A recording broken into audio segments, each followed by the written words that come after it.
Chapter 34-44. We've been gone for too long, and Master's return has been too peaceful. If we don't make any noise, no one will know that our Master is back. Luo Yu crossed his arms over his chest as he spoke like a ruffian, his eyes also landing on the people outside. Inside the inn, other than the table Fengjiu and the others were sitting at, all the other tables were filled with food.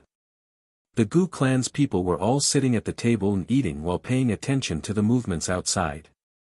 Just now, they found out that the person who saved them was the ghost Dr. Fengjiu, the famous ghost Dr. Fengjiu.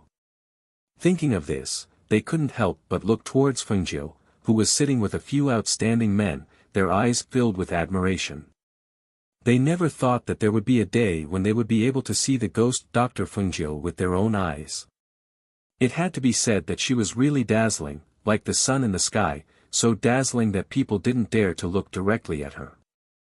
Fengjiu didn't pay attention to the movements outside, and only said to Guan Shilin, "Brother, later you, Leng Hua, and Leng Shuang will help the Gu clan's people release their sealed spiritual energy."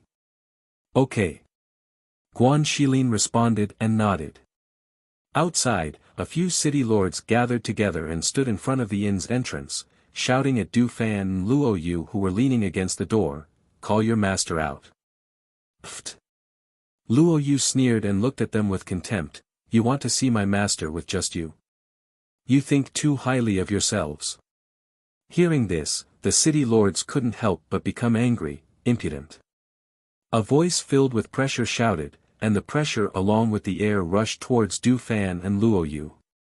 Unexpectedly being shouted at like this, Du Fan and Luo Yu both raised their eyebrows. In the next moment, the two straightened their faces, and their originally leaning bodies straightened. The smiles on their faces disappeared, and a cold shout came from their mouths at the same time. "How dare you!" As soon as this impudent voice came out, it was as if two mountains suddenly pressed down on their heads. A powerful pressure accompanied by a terrifying aura fiercely pounced on them. For a moment, their knees fell heavily to the ground with a plop. Ah! Hiss! Yes! The pain from their knees made many of them cry out in pain and draw in a breath of cold air. What made the city lords feel even more ashamed and shocked was that they, as city lords, had actually knelt down without any warning because of their impudence. The pressure that pressed down on them was so powerful and terrifying that they broke out in cold sweat and forgot how to react for a moment. The surrounding people looked as if they had seen a ghost. They were dumbfounded as they watched the city lords and the guards kneel down with a plop under the cold shouts of the two men. Moreover, they were unable to stand up. Humph! A mere city lord actually dares to put on airs in front of us. You really don't know what's good for you. Luo Yu shouted coldly as he narrowed his eyes and stared at the people kneeling on the ground. Du Fan stared at the city lords and opened the folding fan in his hand.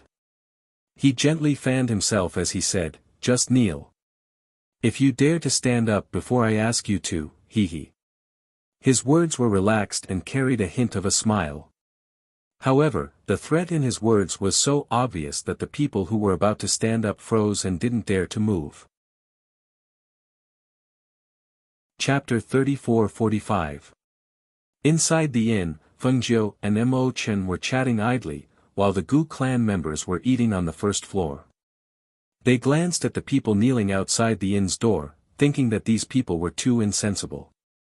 As city lords, they actually dared to rush over to help without investigating clearly. If it were anyone else, it would have been fine, but they just had to meet the ghost Dr. Fengjiu and the others. Who knew how long they would have to kneel outside like this?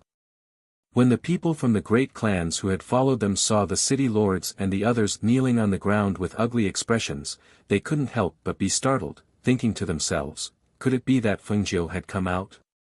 They squeezed their way forward, but only saw the two men standing on the left and right of the inn's door. Other than the two of them, no one else had come out. "Grandfather, look, the one in red sitting inside is that lady." The man in luxurious clothes poked his head out and pointed at the red figure inside the inn. Hearing this, everyone couldn't help but shift their steps slightly, poking their heads out to look inside. After faintly seeing the figure, they fell into deep thought for a while, before one of them lowered his voice and asked, "Are we just going to watch like this? Think of a way to let those city lords know. Otherwise, things will get out of hand." The Qin clan ancestor sighed and said.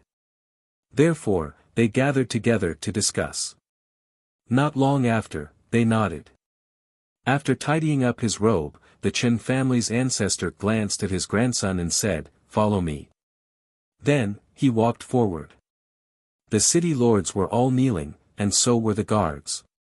Thus, when the Qin clan ancestor brought his grandson forward, he immediately attracted everyone's attention. Seeing the Qin clan ancestor walk forward, the city lords were startled, but just as they were about to speak, they saw him lead the young man in luxurious clothes behind him and respectfully cup his hands together in a bow towards the inn.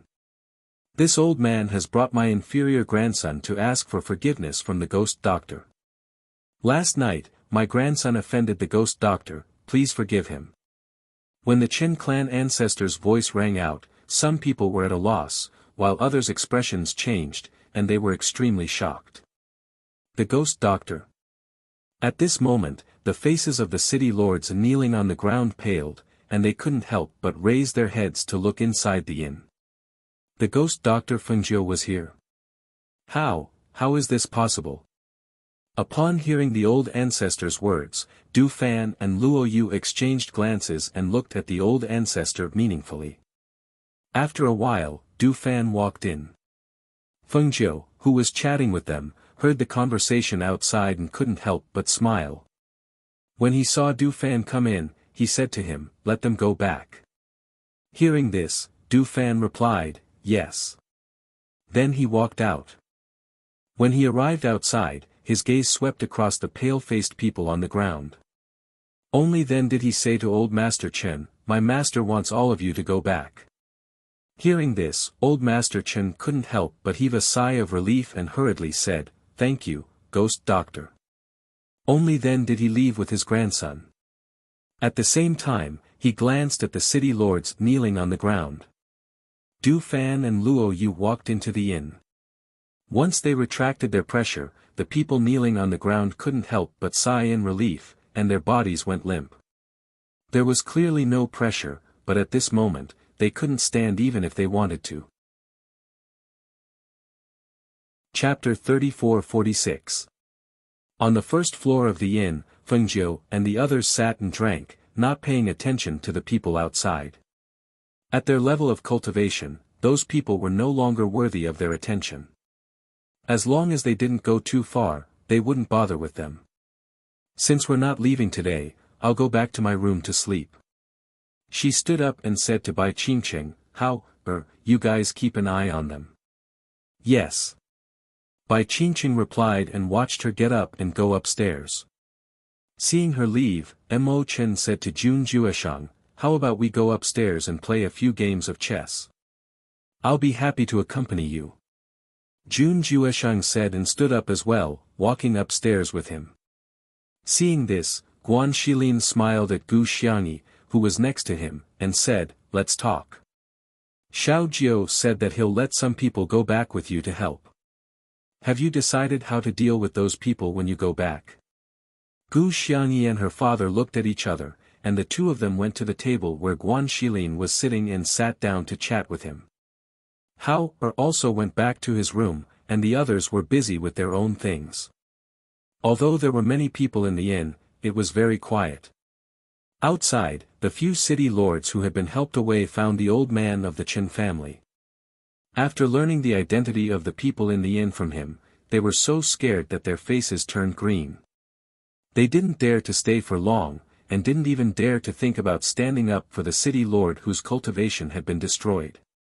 Instead, they hurriedly left for their own cities. They thought that it would be a chaotic battle, but after knowing the identity of Fengjiu and the others, no one dared to fight with them, and the matter came to an end. The next morning, the people of the Gu family solemnly thanked Fengjiu. Fengjiu also stayed behind, and asked Du Fan and Luo Yu to go back to the Gu family to help them deal with the internal strife. After you're done, go directly to the Heavenly Pill building in 100 River City. Fengjiu looked at the two of them and said, we'll wait for you at the Heavenly Pill building. Hurry up, don't delay for too long. Yes, master. The two of them responded and watched as the group of people left. Only then did they return with the people from the Gu clan. After they left, the news of Fengjiu's appearance in the city was like a feather blown away by the wind, spreading everywhere. It also let many people know that Fengjiu had returned. Many people who received the news rushed to the Heavenly Dan building in the 100 Rivers City. They knew that once Fengjiu returned, he would definitely return to the Heavenly Dan building. Therefore, they waited at the Heavenly Dan building. The two realms were connected. Many cultivators from the upper realm also tried to go down to the lower realm to take a look. After all, their strength was not outstanding in the upper realm, but if they went down to the lower realm, they would be heaven-defying existences. However, even if they had the intention, it was very difficult for them to pass the test of CK and Mu Xin, who were guarding the immortal road. Therefore, gradually, the cultivators stopped thinking about it. At the same time, Wanyan Qianhua, who was peacefully nursing her pregnancy in the family's backyard, was lying on a soft couch with squinted eyes and basking in the sun. She looked at the warm sunlight shining down from the sky and narrowed her eyes comfortably. She stretched like a lazy cat. Qianhua, when are we leaving? We've been here for quite some time. You don't want to stay here forever, do you? Wanyan Shisan walked out with a bored expression. Chapter 34-47. Wanyan Qianhua looked at him and said, I heard Episdoe say that they are already here. They are going to the Heavenly Dan building in 100 River City. However, Jun Jueshang is also with her. It seems that he is waiting for me to appear. 13th uncle, what do you think we should do now? What? Jun Jueshang is also here. Does he have nothing to do in the Xiaoyao sect? He even followed you to the lower world. From the looks of it, he really hates you to the core. He must want to drag you back personally.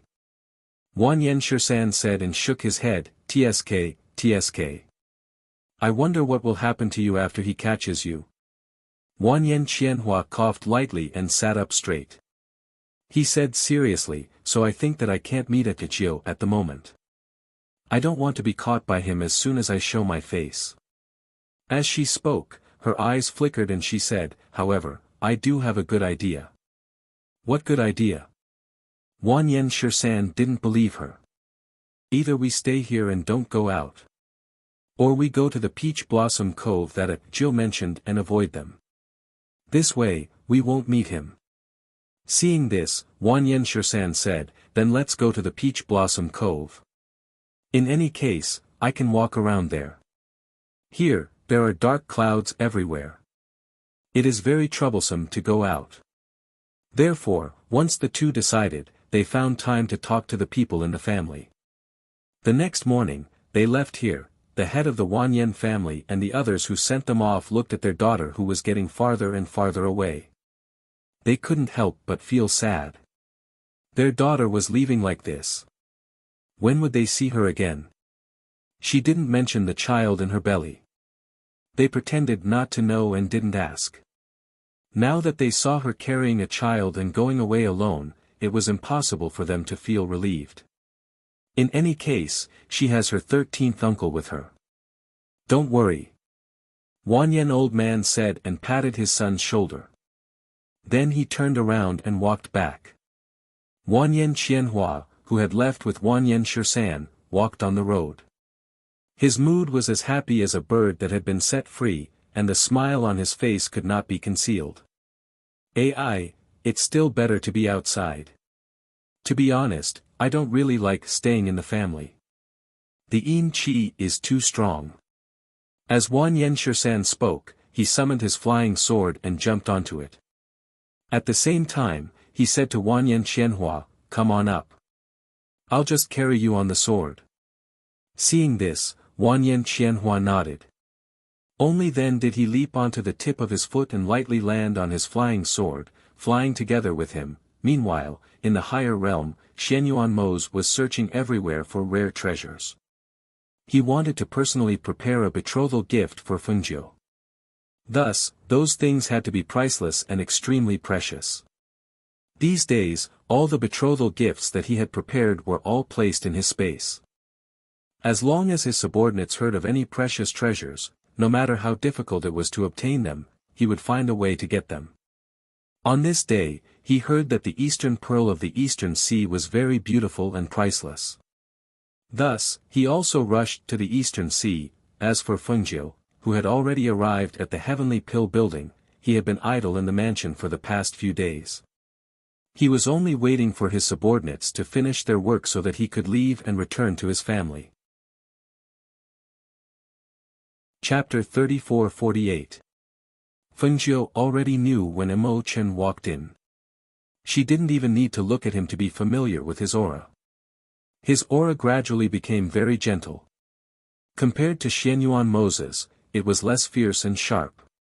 It was easier for people to get used to his presence without being wary. Knowing that he sat down but didn't say anything, she couldn't help but feel a little surprised. Because her face was covered by a book, she couldn't see his expression. Therefore, she reached out and took the book off her face. Not going to sleep? Mo Chen saw her take off the book and asked in amusement. How can I sleep with you staring at me like that? Fengjiu chuckled and sat up from the soft couch. She asked, You're already here. Don't you plan to go back and see your master? Hearing this, Mo Chen said gently, There's no hurry. After all, I just went back home yesterday. As for seeing my master, I don't think there's a need to rush. Let's wait for a while. Seeing this, Fengjiu nodded. It's been a few days since I returned to the heavenly pill house. I'm just waiting for Lang Hua and the others to settle the matters at hand. When Du Fan and the others come back, I can go back. She chuckled. When the time comes, how about I invite you to the Peach Blossom Cove? The peach blossoms there are always in full bloom. It's very beautiful. Okay. Mo Chen smiled in response. When the time comes, I'll treat you to a drink under the peach blossom tree. Hearing this, Fengjiu chuckled in response. The two of them chatted for a while in the courtyard. Then, they saw Jun Jushang and Guan Shilin walk in. Guan Shilin greeted them with a smile before entering the courtyard. Xiaojiu, Mo Chen, I knew you would be here. Guan Shilin said with a smile. He strode over and sat down beside them. He called out to Jun Jushang. Sit here. There's still a seat here. The corner of Mo Chen's mouth twitched as he noticed that his snow-white robe had been smeared black. He glanced at Guan Shilin and asked, Where did you go just now? Guan Shilin didn't notice it at first, but when he looked at it, he couldn't help but be startled.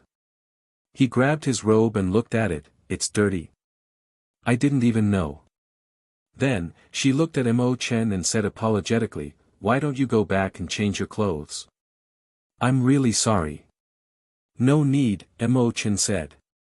He didn't really care about it. Seeing this, Guan Shilin smiled and said, Just now, we went to the training field and exchanged a few blows. You see, my body is dirty because of him.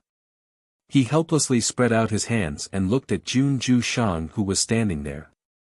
Jun Jushang calmly shifted his gaze to Fengjiu and asked, When will you tell me her whereabouts? Fengjiu raised his eyebrows and chuckled. Don't worry. Didn't I say it already? When the time comes, you will naturally meet. Hearing this again, Jun Jushang frowned. He didn't ask any more questions and just sat down beside them. At this time, Lang Hua walked in from outside and called out respectfully, Master, there are people outside who wish to see you. Who is it? Fengjiu asked casually. It's the city lords of the surrounding towns and people from the various great clans. They are currently blocked outside the mansion. They all wish to see you, Master, Lang Hua said. Fengjiu smiled. Send them away. Tell them to look for you if they need anything. She didn't want to bother with other matters and left them all to her subordinates. This way, she could relax.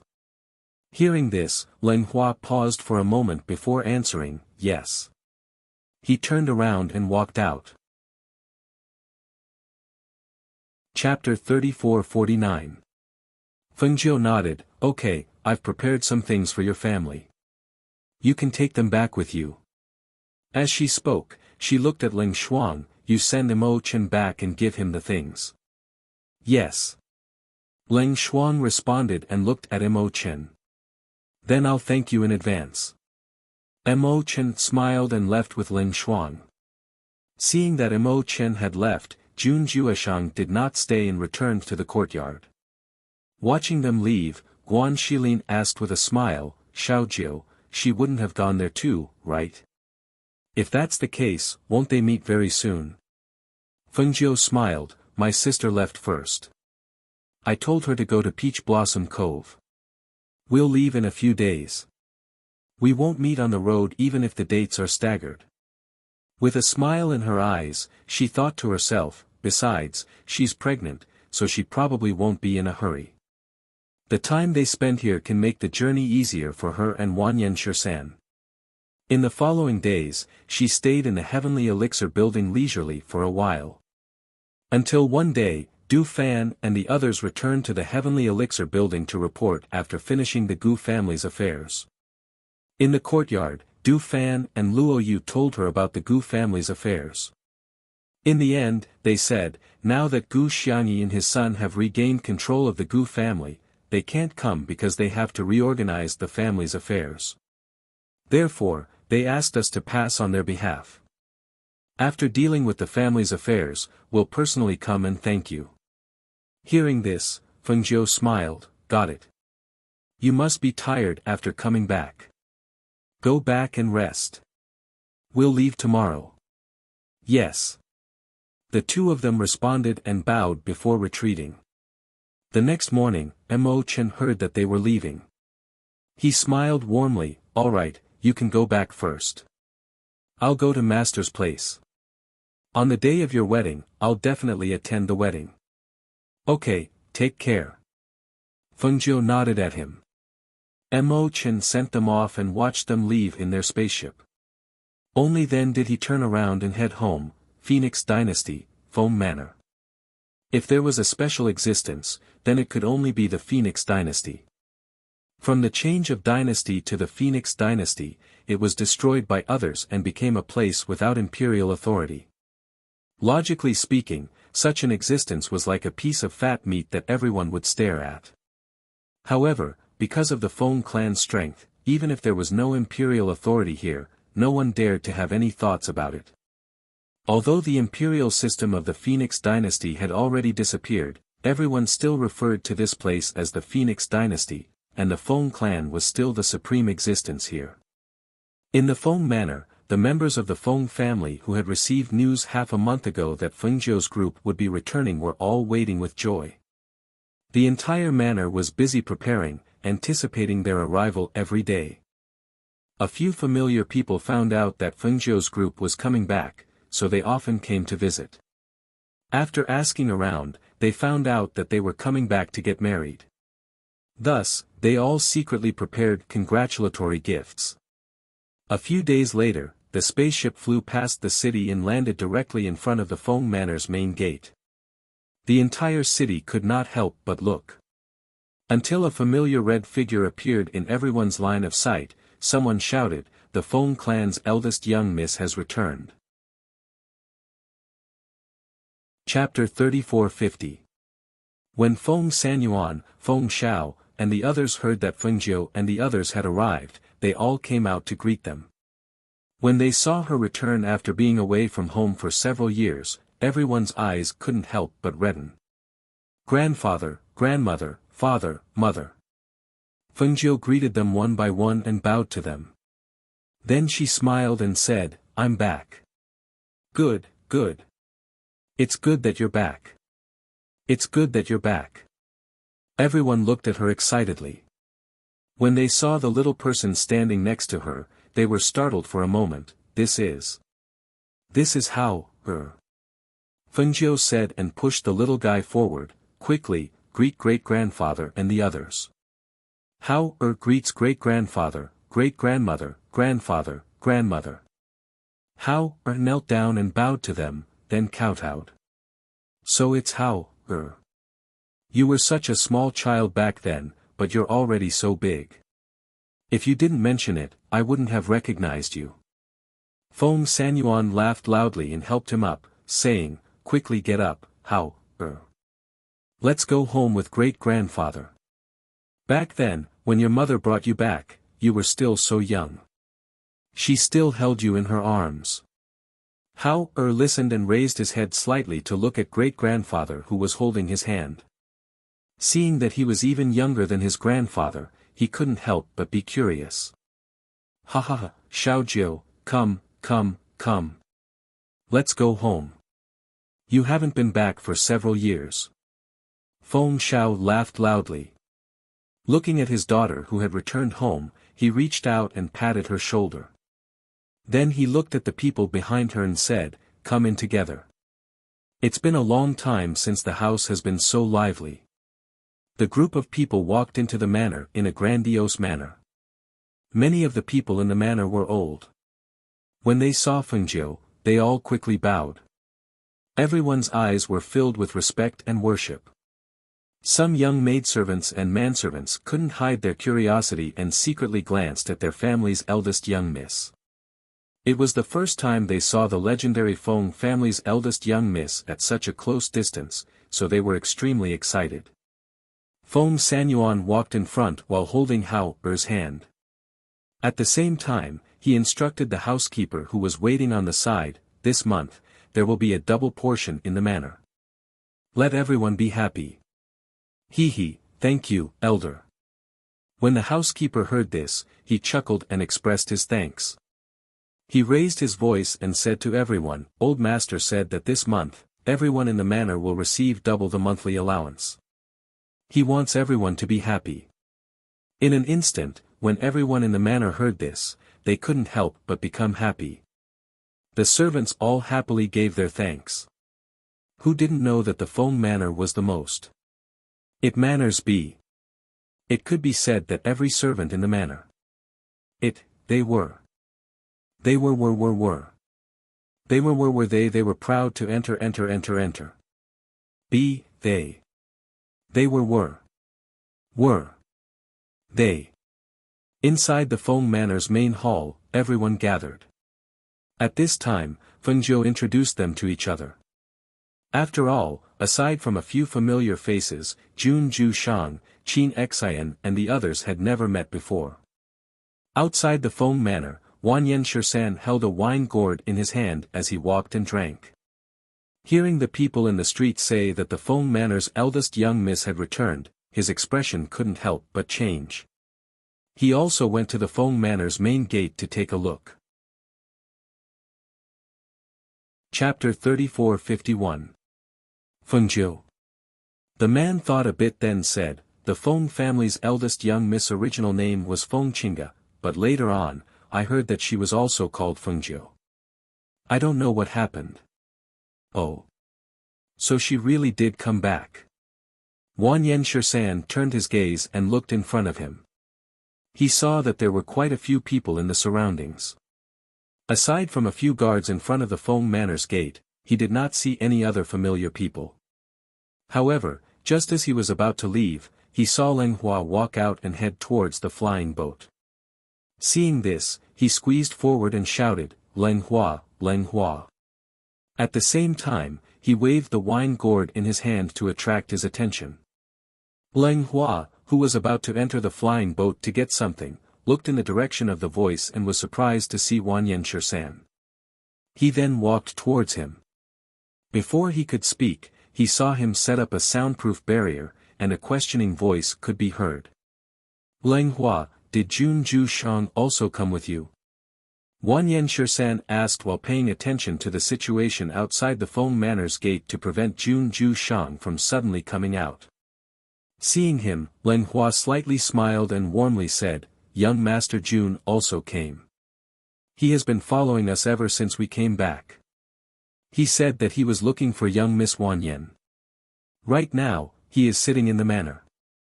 Leng Hua's smiling voice paused slightly, asking, is young Miss Wan Yen doing well?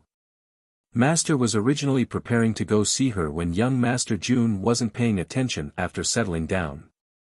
Right now, she's idle every day. All she does is eat and sleep. The only activity she does is go to the peach blossom forest to admire the flowers. We've been here for a few days. I was bored staying there, so I came into the city to ask around. Who knew that I would run into you? As Wan Yen Shirsan spoke, he looked inside the Feng Manor and said, speaking the truth, your manor's security is not just a little bit tight. I tried to go in to take a look, but who knew that I would almost be discovered before I even got in. Then let's find a time and I'll take you in to see the old master and the patriarch, Leng Hua said. Hearing this, Wan Yen Shirsan waved his hand, forget it. Once I show my face, Jun Ju Shang will know that my troublesome niece is here. You don't know that she actually conspired with your master to rape Jun Ju Shang before escaping. If she was caught by him, she wouldn't even know how she died. Hearing this, Leng Hua just smiled and didn't say anything. She also knew a little about this matter. She also knew when her master went to prepare the medicine. In addition, Junju Shang had followed them all the way. He looked as if he wanted to find Wan Yen Qianhua no matter what. So, he more or less knew some things about them. I've been out for a while. Master still needs to wait for me to bring the things in. I'll tell Master later, Leng Hua said, looking at him with gentle eyes, asking if he had anything else to tell him. All right then. There are many people here. Right now, you are all famous people. Everyone in the city has their eyes on you. I reckon that if it weren't for my soundproof barrier, many pairs of ears would be listening. As Wan Yen Shirsan spoke, he waved his hand and removed the soundproof barrier. He then said, I'm leaving. He turned around and left first. After seeing him leave, Leng Hua got on the flying ship and brought some things in. Quite a few people who had noticed what had happened began to discuss. Who was that person? Why did he look like a stranger? Chapter 34-52. While eating a sour fruit, she listened to Wan Yen Shirsan talk about the Feng Manor's matters. Wan Yen Qianhua's eyes flashed slightly, and she said with some confusion, he actually followed us here. What is Jiu planning to do? Didn't she say that she would lose him halfway? Heh, what is it? Are you scared now? Wan Yen Shirsan stared at her with a look of schadenfreude, saying, that is the master of Xiaoyao sect. Do you think that little girl, Fengjiu, would be able to easily lose him?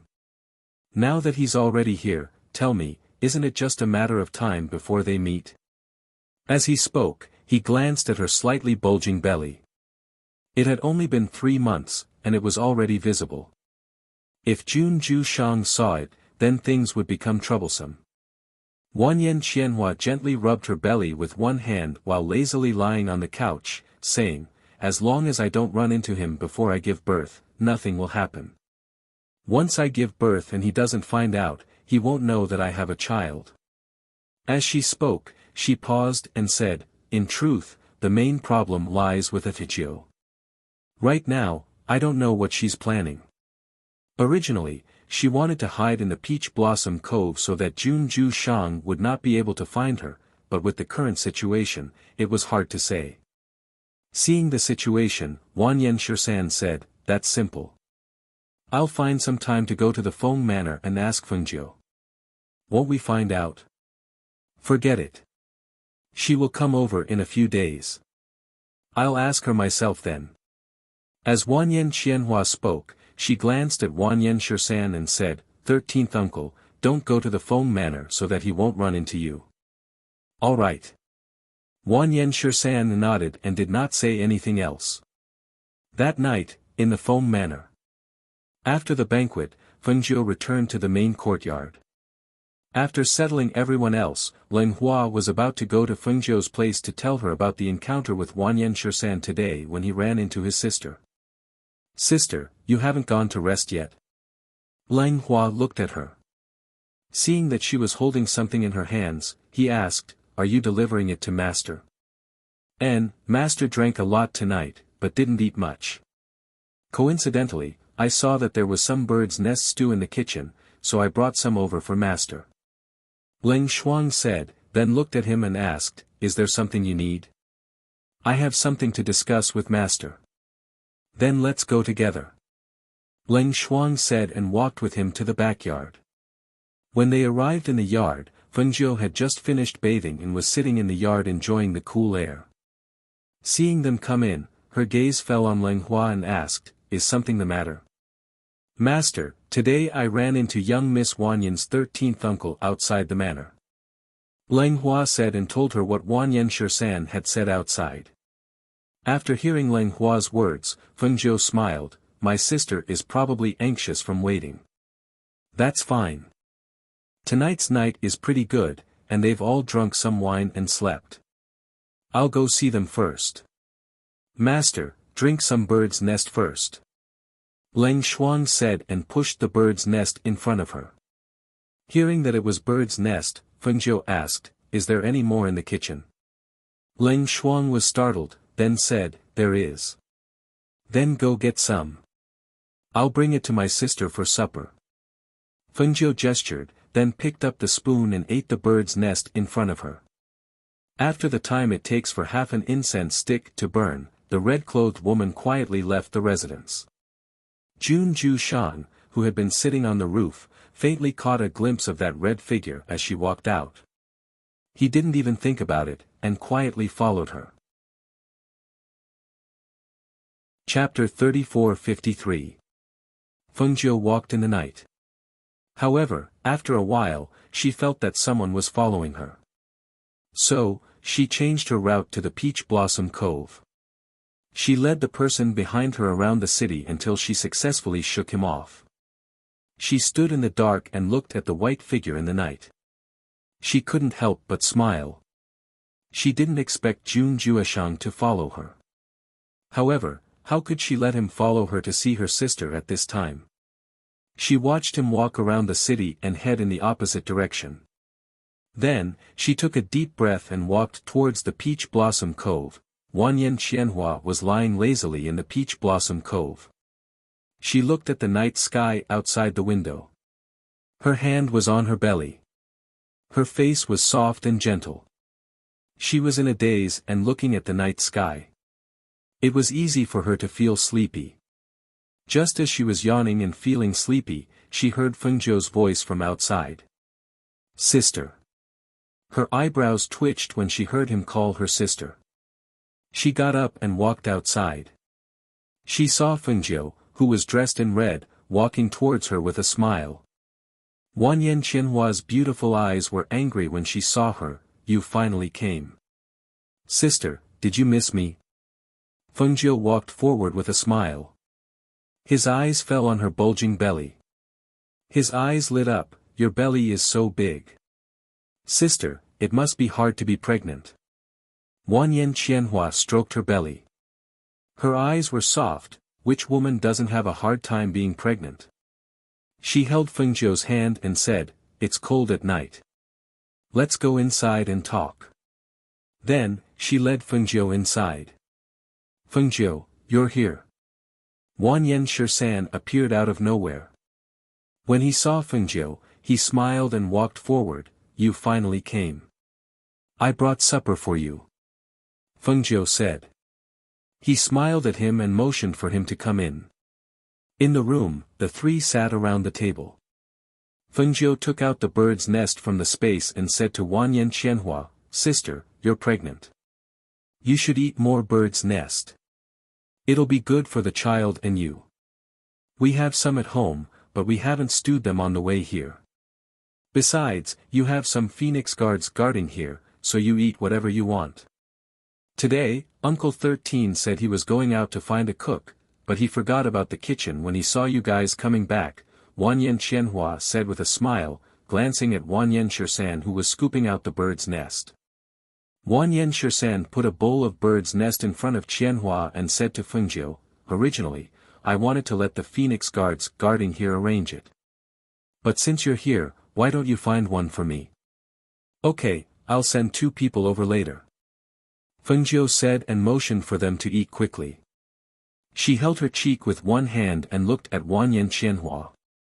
After she finished eating the bird's nest, she smiled and said, Sister, Jun Jueshang followed me all the way back. He found out when I came out just now. He followed me all the way, but I got rid of him. Hearing this, Wanyan Qianhua moved the bowl of bird's nest to the side. After wiping the corner of her mouth, she looked at Fengjiu. I was just about to ask you. What are your plans? Why did you let him follow you? What if they bumped into each other here? Now that I'm like this, what if he sees me? Chapter 34-54. He lightly coughed and looked at the 2 of them. He was a little speechless as he said, You 2 women are talking about forcing yourself in front of a man like me. Don't you think it's not too good? Hearing this, the 2 of them looked at each other and smiled. Then why don't you go and rest first? We still have a long chat to go. Seeing this, Wanyan Shisan nodded, That's good. You 2 haven't seen each other for a long time. Have a good chat. I'm going to sleep first. Saying this, he stood up and waved his hand as he walked out. That night, Fengjiu and Wanyan Shisan chatted for the entire night. When the sky gradually brightened, Fengjiu left the Peach Blossom Cove and went back to the Foam Manor. When she returned to the manor's courtyard, she saw Jun Jueshang in white sitting in her courtyard, drinking wine. Seeing this, she lightly smiled and asked, Why did you come to my place to drink wine so early in the morning? Jun Jueshang looked at her and asked, You went to see her? Who? Fengjiu pretended to be ignorant and asked. Aside from Wanyan Qianhua, who else could it be? Jun Jueshang said. He looked at her and asked, She's here, right? Where is she? How long do you plan to hide her? Hearing this, Fengjiu lightly smiled and said, That's not right. My sister is not someone I can hide from. She walked up to the table and sat down. She smiled and said, It's just that she still doesn't want to see you. Even if you go and see her, it's useless. So, she really is here? Jun Jueshang's eyes slightly moved. She lightly replied. Her clear eyes were filled with a smile, You can't find her. Even if you find her, you might not be able to see her. Stay here for now. It's not time yet. Jun Jueshang held the wine cup in his hand. His voice carried a trace of anger, She still doesn't want to see me. Who was the one who did something wrong? Hearing this, Fengjiu raised his eyebrows and said leisurely, You're the one who took advantage of my sister. After all, you're really old. She's the only one who likes you. If it was someone else, it might not be the case. Jun Jueshang choked. He didn't know what to say. He glanced at her, and drank the wine in his cup. I haven't slept all night. I'm going back to my room to rest. Help yourself. She stood up and yawned as she walked into her room. Jun Jueshang watched her leave. He calmly withdrew his gaze and sat in the courtyard for a while. Then, he stood up and walked out of the mansion. Where would Fengjiu hide them? Another month passed, and the Foam Manor had already helped Fengjiu choose a wedding date. During this time, aside from staying in the manor, she went to Peach Blossom Cove to see her elder sister. During these days in the manor, Yi Jing and the children often accompanied her, so the days didn't seem boring. However, after a month, she began to miss Shenyuan Mo's. After choosing a good date, she sent him a message to tell him the date. She just didn't know when he would return. While she was in the courtyard thinking, Jun Jueshang and Guan Shilin were playing chess in the garden. Guan Shilin held a chess piece and thought for a long time before placing it down. However, Jun Jueshang only glanced at it before placing down another piece. Immediately after, when it was Guan Shilin's turn, he frowned. Chapter 34-55. As he spoke, he paused and asked, "Do you have any recommendations?" Guan Shilin was thinking about a chess piece when he heard Gu Shizhou's words. He asked, "A quiet place? There are many in the city. Have you been to all of them?" He stared at the chess piece and thought, which one is best? I've been to all the famous places. The scenery is ordinary, very similar to many towns. As he spoke, his voice was slow and indifferent, as if he was chatting casually. No one could detect any hidden meaning in his words. Guan Shilin was thinking about the chess pieces, so he didn't pay attention to Zhang Heng's words. Instead, he followed Zhang Heng's words and said, "There's a place you haven't been to before. The scenery there is amazing, but it's not in this city." As he spoke, he put down a chess piece, then raised his head and smiled, "It's your turn." Junju Shang glanced at the chessboard, then calmly picked up a chess piece and put it down. He asked, "Oh. There's such a place. Where is it? How come I've never heard of it?" "The Peach Blossom Cove. The scenery there is amazing. Peach blossoms bloom all year round, and the fragrance of the flowers fills the nose. It's Xiaojiu's place. In the past, the peach blossoms only bloomed in March. After Xiaojiu took over, she had people plant peach blossoms everywhere. Therefore, the peach blossoms there all year round. Everyone who comes here will go to the Peach Blossom Cove. It's especially suitable for couples who are in love." When he said this, Guan Shilin couldn't help but be startled. He raised his head and looked at Junju Shang, who was sitting opposite him. For a moment, the smile on his face was a little embarrassed. It's over. He actually accidentally mentioned the Peach Blossom Cove. Wanyan Qianhua lived there. If he went there, then Peach Blossom Cove. Junju Shang murmured these three words. He looked at Guan Shilin and asked, "Where is it?" After seeing Guan Shilin's expression, Junju Shang stood up indifferently, "It's okay, I'll find it." As he spoke, he turned around and walked out. The people in the residence wouldn't say anything, but outside the residence, as long as he asked someone, he would naturally know where the Peach Blossom Cove was. Seeing Junju Shang turn and leave, Guan Shilin couldn't help but feel anxious. He was worried that he had caused trouble, so he hurried to Fengjiu's courtyard. Xiaojiu, Xiaojiu. Fengjiu was lying on the soft couch, basking in the sun. When he heard his brother's voice, he slowly opened his eyes and asked, "Brother? What is it?" "Xiaojiu, I was playing chess with Junju Shang just now. Who would have thought that he would ask me a few questions while I was thinking about chess? I was careless and told him about the Peach Blossom Cove. He is now outside. I'm afraid he is going to look for the Peach Blossom Cove." After hearing his brother's words, Fengjiu chuckled, "It's okay. My sister's belly is already more than 4 months old. I don't think he would dare to do anything to my sister." As she spoke, she sat up and smiled, "However, I still have to go and take a look. After all, the way these two people interact is a little strange. Moreover, I'm also curious.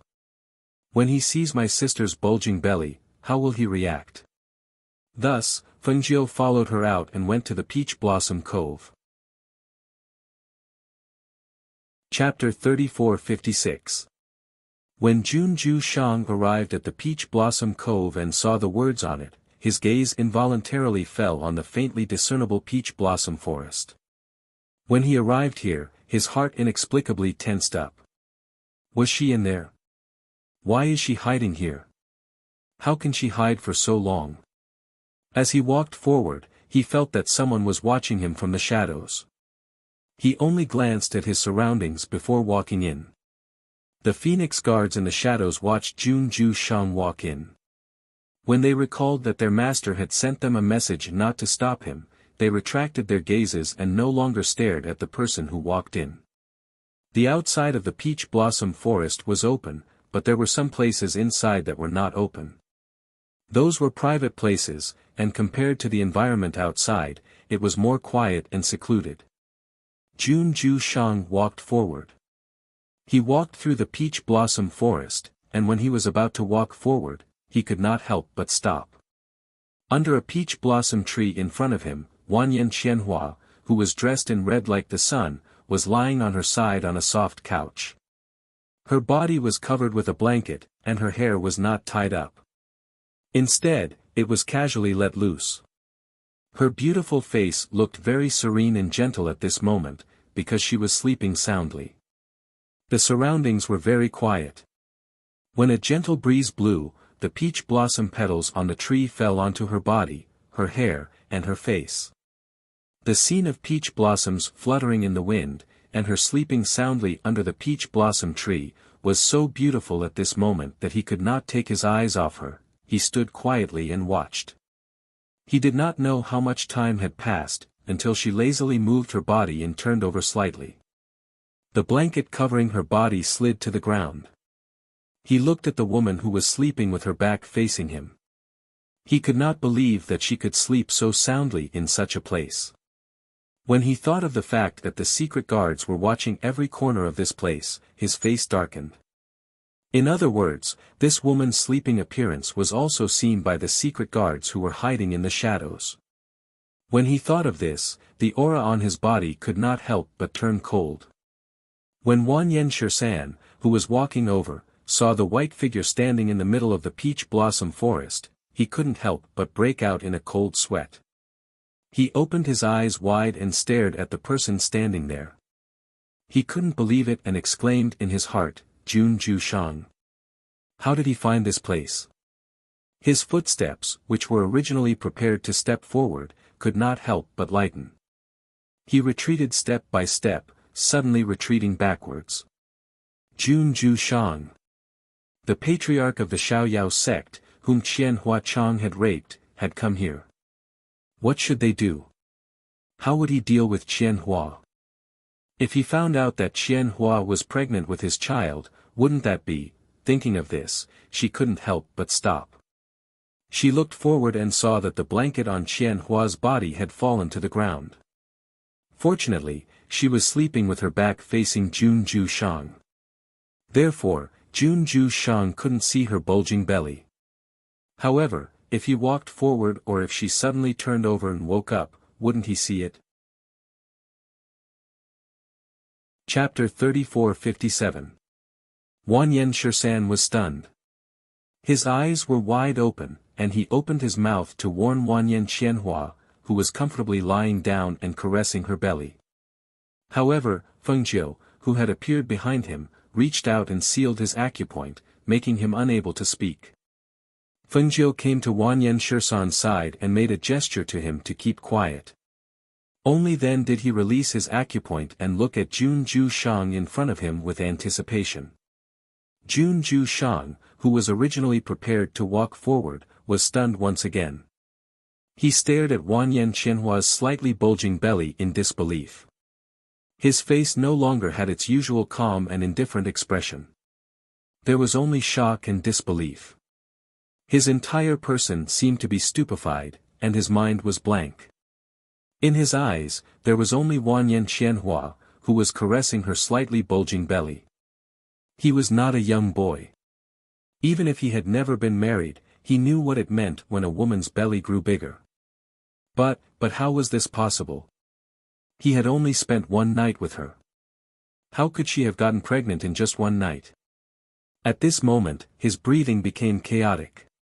Because of this, Wanyan Qianhua, who was originally lying down lazily, immediately sensed the presence of an unfamiliar aura. Who is it? She coldly shouted. Her fingers pinched a falling peach blossom petal and threw it towards the source of the aura. At the same time, she jumped up and looked over. However, when she saw who it was, her eyes couldn't help but flash with a trace of panic. Junju Shang. Why is it you? Wanyan Qianhua didn't expect him to suddenly come here. Audiobook clearly said that he couldn't see her, so why did he suddenly come here? And he even knew that she was here. Jun Ju Shang was stunned when he saw her big belly, so he couldn't even dodge the peach blossom petal that she shot at him. That seemingly harmless peach blossom petal, after being injected with spiritual energy, became sharp. Just like that, it quickly cut his sleeve and cut his arm. Scarlet red blood seeped out and dyed his white robe red. However, he didn't seem to feel pain. When he saw Wanyan Qianhua jump up like that, he was so scared that his face turned pale and his heart suddenly jumped. In the blink of an eye, he was by her side. His pale face was clearly ashen as he looked at her. "You're actually pregnant." Seeing him arrive in front of her in an instant, Wanyan Qianhua's heart panicked. She forced herself to calm. "So what if I'm pregnant? It's not yours." "What did you say?"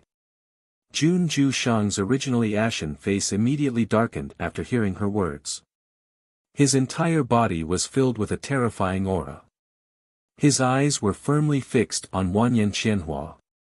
He only felt that his perfect self-control was thrown to the back of his head by her light words at this moment. Wanyan Qianhua, who originally wanted to say it again, was terrified when she met his murderous gaze. She took a deep breath and calmed her panicked heart. She moved her gaze away and calmed herself down. At the same time, she calmly stepped back. Who knew that she would accidentally touch the foot of the soft couch? Her body lost balance and fell backwards. Ah! She was shocked and cried out in alarm. She instinctively protected her belly. She thought that she would fall down, but who knew that in the next moment, Jun Ju Shang would hug her tightly. Chapter 34-58. Jun Ju Shang was also frightened when he saw her startled appearance. His heart was in a mess. Even the hand that was holding her trembled slightly. It was said that it was easy for a woman to have a miscarriage in the first few months of pregnancy, and she had to be careful. God knew that when he saw her almost fall down with such a big belly, he was so scared that his face turned pale. He was prepared to scold her, but when he saw her pale face, he couldn't say a word. Fengjiu and Wanyan Shisan watched them not far away with interest. Looking at the two of them getting along, Wanyan Shisan lowered his voice and asked, "Is this okay? We really don't need to go up. Nothing will happen, right?" Fengjiu rolled his eyes and said, "Why should we go up? Jun Ju Shang is here. Are you worried that something will happen to my sister?" "Don't worry, it's okay. Let them get along.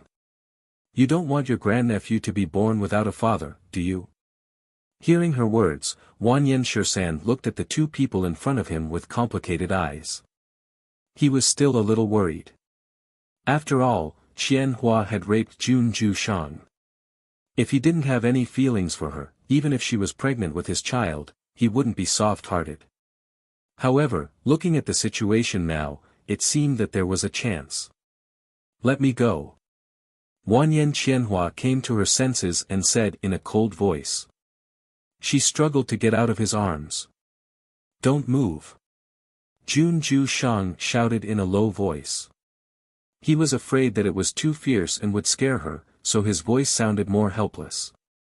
He looked at her struggling, thought for a while, and finally let go of her hand. However, when Wanyan Qianhua was about to escape, he reached out and grabbed her hand. "Sit down, let's talk." He grabbed her wrist and let her sit down on the soft couch. At this moment, his face was serious and solemn. Wanyan Qianhua hesitated. Seeing that she couldn't escape, she sat down, but her hands were still subconsciously protecting her abdomen. She stared at him vigilantly and said, "What do you want to talk about? Let me tell you, you were the one who took advantage of me when I forced myself on you that night. Don't even think about bringing that up to me again." The corners of Jun Ju Shang's mouth twitched when he heard those words. He looked at Wanyan Qianhua, who was forcing himself to remain calm, and asked, "Did I take advantage of you? Weren't you the one who took advantage of this monarch? Let's not talk about how you forced yourself on this monarch, but you actually got pregnant with this monarch's child and then ran away without a trace. If I hadn't come looking for you, were you planning to hide this child from me? The more he spoke, the more dangerous his tone became. Even his eyes narrowed. He knew very well that if he hadn't tricked Guan Shilin today, she would have hidden the child after giving birth. He wouldn't even know that she was pregnant or even gave birth to a child. Thinking of this, his face couldn't help but darken. Look carefully, this child is in my belly. This is my child. What does it have to do with you? Wanyan Qianhua snorted coldly. Although she felt guilty, she didn't want to lose her momentum. Hearing that, Jun Jushang's eyes gradually deepened. He looked at her and asked in a low voice, then this monarch wants to ask, how did this child come to be in your belly? Wanyan Qianhua was stunned when she heard those words. How did it come to be in her belly? Of course, it was because of that night. Chapter 34:59. Hearing her scolding and looking at her angry expression, Jun Jushang said calmly, you know whether I'm a beast or not. Fengjiu and Wanyan Shisan were stunned. Their eyes were full of surprise. They didn't expect this. This unlocked Jun Jushang was a man who was cold on the outside but passionate on the inside. How did the child end up in Wanyan Qianhua's stomach? Was there a need to ask? Which adult man or woman didn't know what was going on? He actually had the face to ask this seriously. It was unbelievable. Wanyan Qianhua took a deep breath and looked at the face in front of her. Finally, she lay down on the soft couch and closed her eyes. You can go. I don't welcome you here. Don't appear in front of me. We're talking about something. Jun Jushang said and looked at her with her eyes closed. His eyes couldn't help but fall on her stomach. His eyes flashed. For the first time, a strange feeling rose in his heart. There was a child in her stomach. Moreover, the child was his blood. This feeling was really strange. It made him look forward to it. He was happy. He was also at a loss. Don't stare at my stomach. Wanyan Qianhua was angry. She angrily opened her eyes and glared at him. Even if she closed her eyes, she knew that his eyes had been fixed on her stomach. That feeling made her very uncomfortable. Being shouted at, Jun Jushang looked away awkwardly. He coughed and looked at the peach tree in front of him. He was silent for a while. As if he had thought it over carefully, he looked away from the peach tree and looked at Wanyan Qianhua. Let's get married. Wanyan Qianhua was stunned when she heard this. She asked, what did you say? Let's get married. He looked at her. When he said this for the second time, he didn't find it difficult to say it the first time. Moreover, after he said it, he felt that it was a good idea. He thought that he would be happy to marry her. After all, she was the only woman who had moved his heart in so many years. Even if he didn't understand his feelings for her, he was very clear about what he wanted at this moment. Getting married and giving her and their child a complete family. This was what he wanted. However, he didn't understand a woman's thoughts at all. Because of this, Wanyan Qianhua regained his senses when he heard his words. Then, he flew into a rage. He picked up the fruit on the small table beside him and threw it at him. Get out. Get out of Peach Blossom Cove. Get out. Jun Jushang didn't understand why he was so angry. Feng Jiu and Wanyan Shisan, who were hiding not far from them, were also frightened. Feng Jiu came out. He didn't hide anymore. He rushed to her and comforted her. Sister, you are pregnant. You can't be so angry. You have to take care of the child. Wanyan Qianhua took a deep breath. She tried to calm down. However, she heard Jun Jushang's voice again. You are pregnant. Don't get angry so easily. It will affect the baby. When Jun Jushang heard Feng Jiu's words, he was also shocked. He hurriedly tried to persuade her. However, who knew that it would be better if he didn't say anything? Get out. Get out. Chapter 3460. Seeing that the situation was not good, Wanyan Shirsan hurriedly pulled Jun Ju Shang away. He didn't dare to leave him there and make Wanyan Qianhua angry. Although he didn't understand why Jun Ju Shang suddenly became angry. After Wanyan Shirsan pulled Jun Ju Shang away, Fengjiu let out a sigh of relief and sat down. Sister, why are you angry with him? He is a fool. I guess he doesn't even know why you are angry. After seeing them leave and hearing Fengjiu's words, Wanyan Qianhua gradually calmed down. Because she was pregnant, her temper became easily irritable. Therefore, after hearing Jun Ju Shang's words, she couldn't suppress her anger. In particular, she also knew that she couldn't get angry so easily when she was pregnant. However, she couldn't help it. Why did he come here? Wanyan Qianhua looked at Fengjiu and asked. After thinking carefully, she shouldn't have told Jun Ju Shang that she was here at this time. Hearing this, Fengjiu sighed helplessly. Since he knew that I came to see you, he secretly searched everywhere in the city. However, he didn't find any news about you. So, he thought of my brother. I was in the courtyard. I heard my brother hurriedly ran to me and told me that Jun Ju Shang took the opportunity to trick him when he was playing chess with him. He accidentally told him that the Peach Blossom Dock was my place and the scenery was first class. Therefore, he found this place. After I heard about it, I hurriedly rushed over. Listening to her words, Wanyan Qianhua's face became darker. You are actually playing tricks. You are really promising. He is not an ordinary person. You can't hide the fact that you are here from him for long. You will meet sooner or later. So, I thought that since he knows, I will let you meet. Who knew that he would say that he wants to marry you? Speaking of this, Fengjiu couldn't help but shake his head and smile bitterly.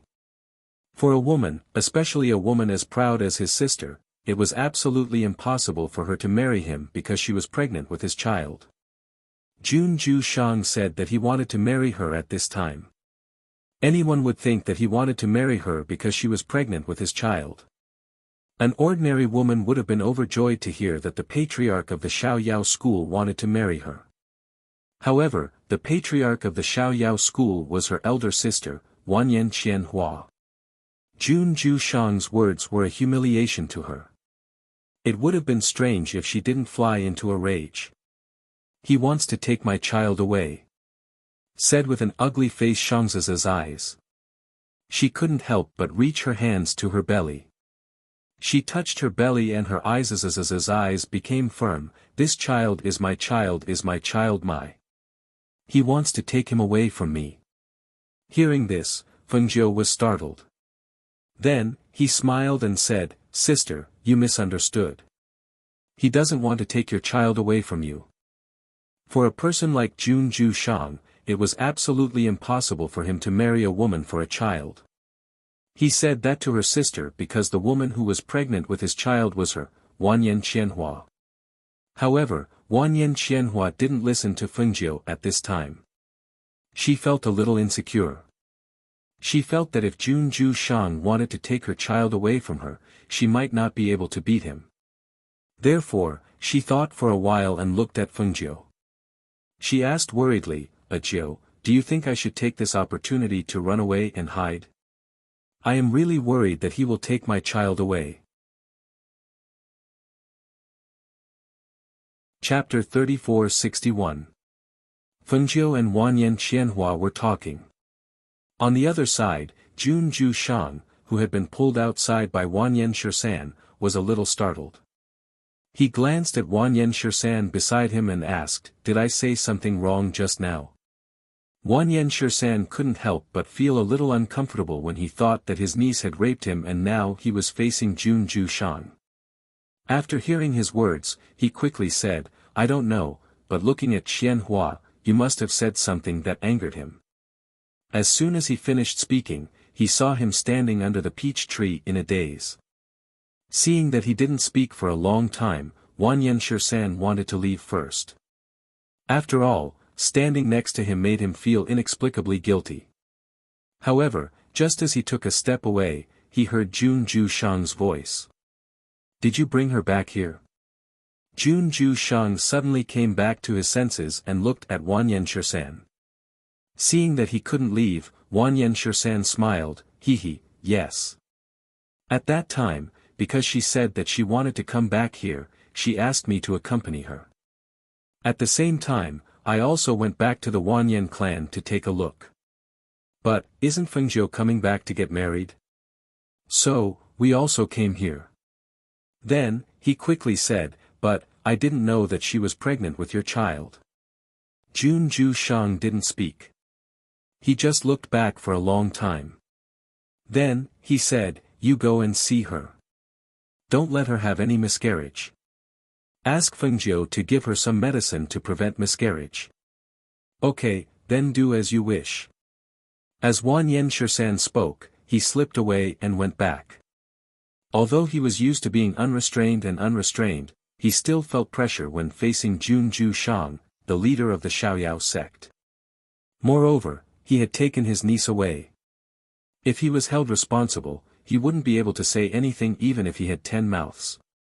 Back inside, Wan Yen-shirsan looked back and said to Fengjiu, that Jun Ju-shang doesn't seem to want to leave. What should we do? Are we really going to let him stay? As he spoke, he couldn't help but look at Wan Yen-qianhua. Fengjiu smiled, his eyes flashing with the light of watching a good show. He said, "I just told Big Sis to let him stay. Anyway, my sister doesn't have anyone to order around, so why not just treat him as her subordinate? I think he would be happy to do so. I don't want to see him again today. I'm going back to my room to rest." Wan Yen-qianhua said as he got up and walked towards the courtyard. Seeing this, Fengjiu smiled and said something to Wan Yen-shirsan. Then, he walked towards Jun Ju-shang who was standing under the tree and asked, "What do you plan to do now?" "Marry her and give her child a complete family." Jun Ju-shang said and looked at Fengjiu, "Aren't you going to get married soon? You've already picked a date. Why don't we get married together?" Hearing this, Fengjiu couldn't help but laugh. "My sister agreed to marry you? This person is really confident. Is he sure that his sister won't marry anyone else but him?" When Jun Ju-shang heard this, his face sank. "If she doesn't marry me, who else does she want to marry?" "That's hard to say. My sister is such an outstanding person. She won't marry you just because she's pregnant with your child.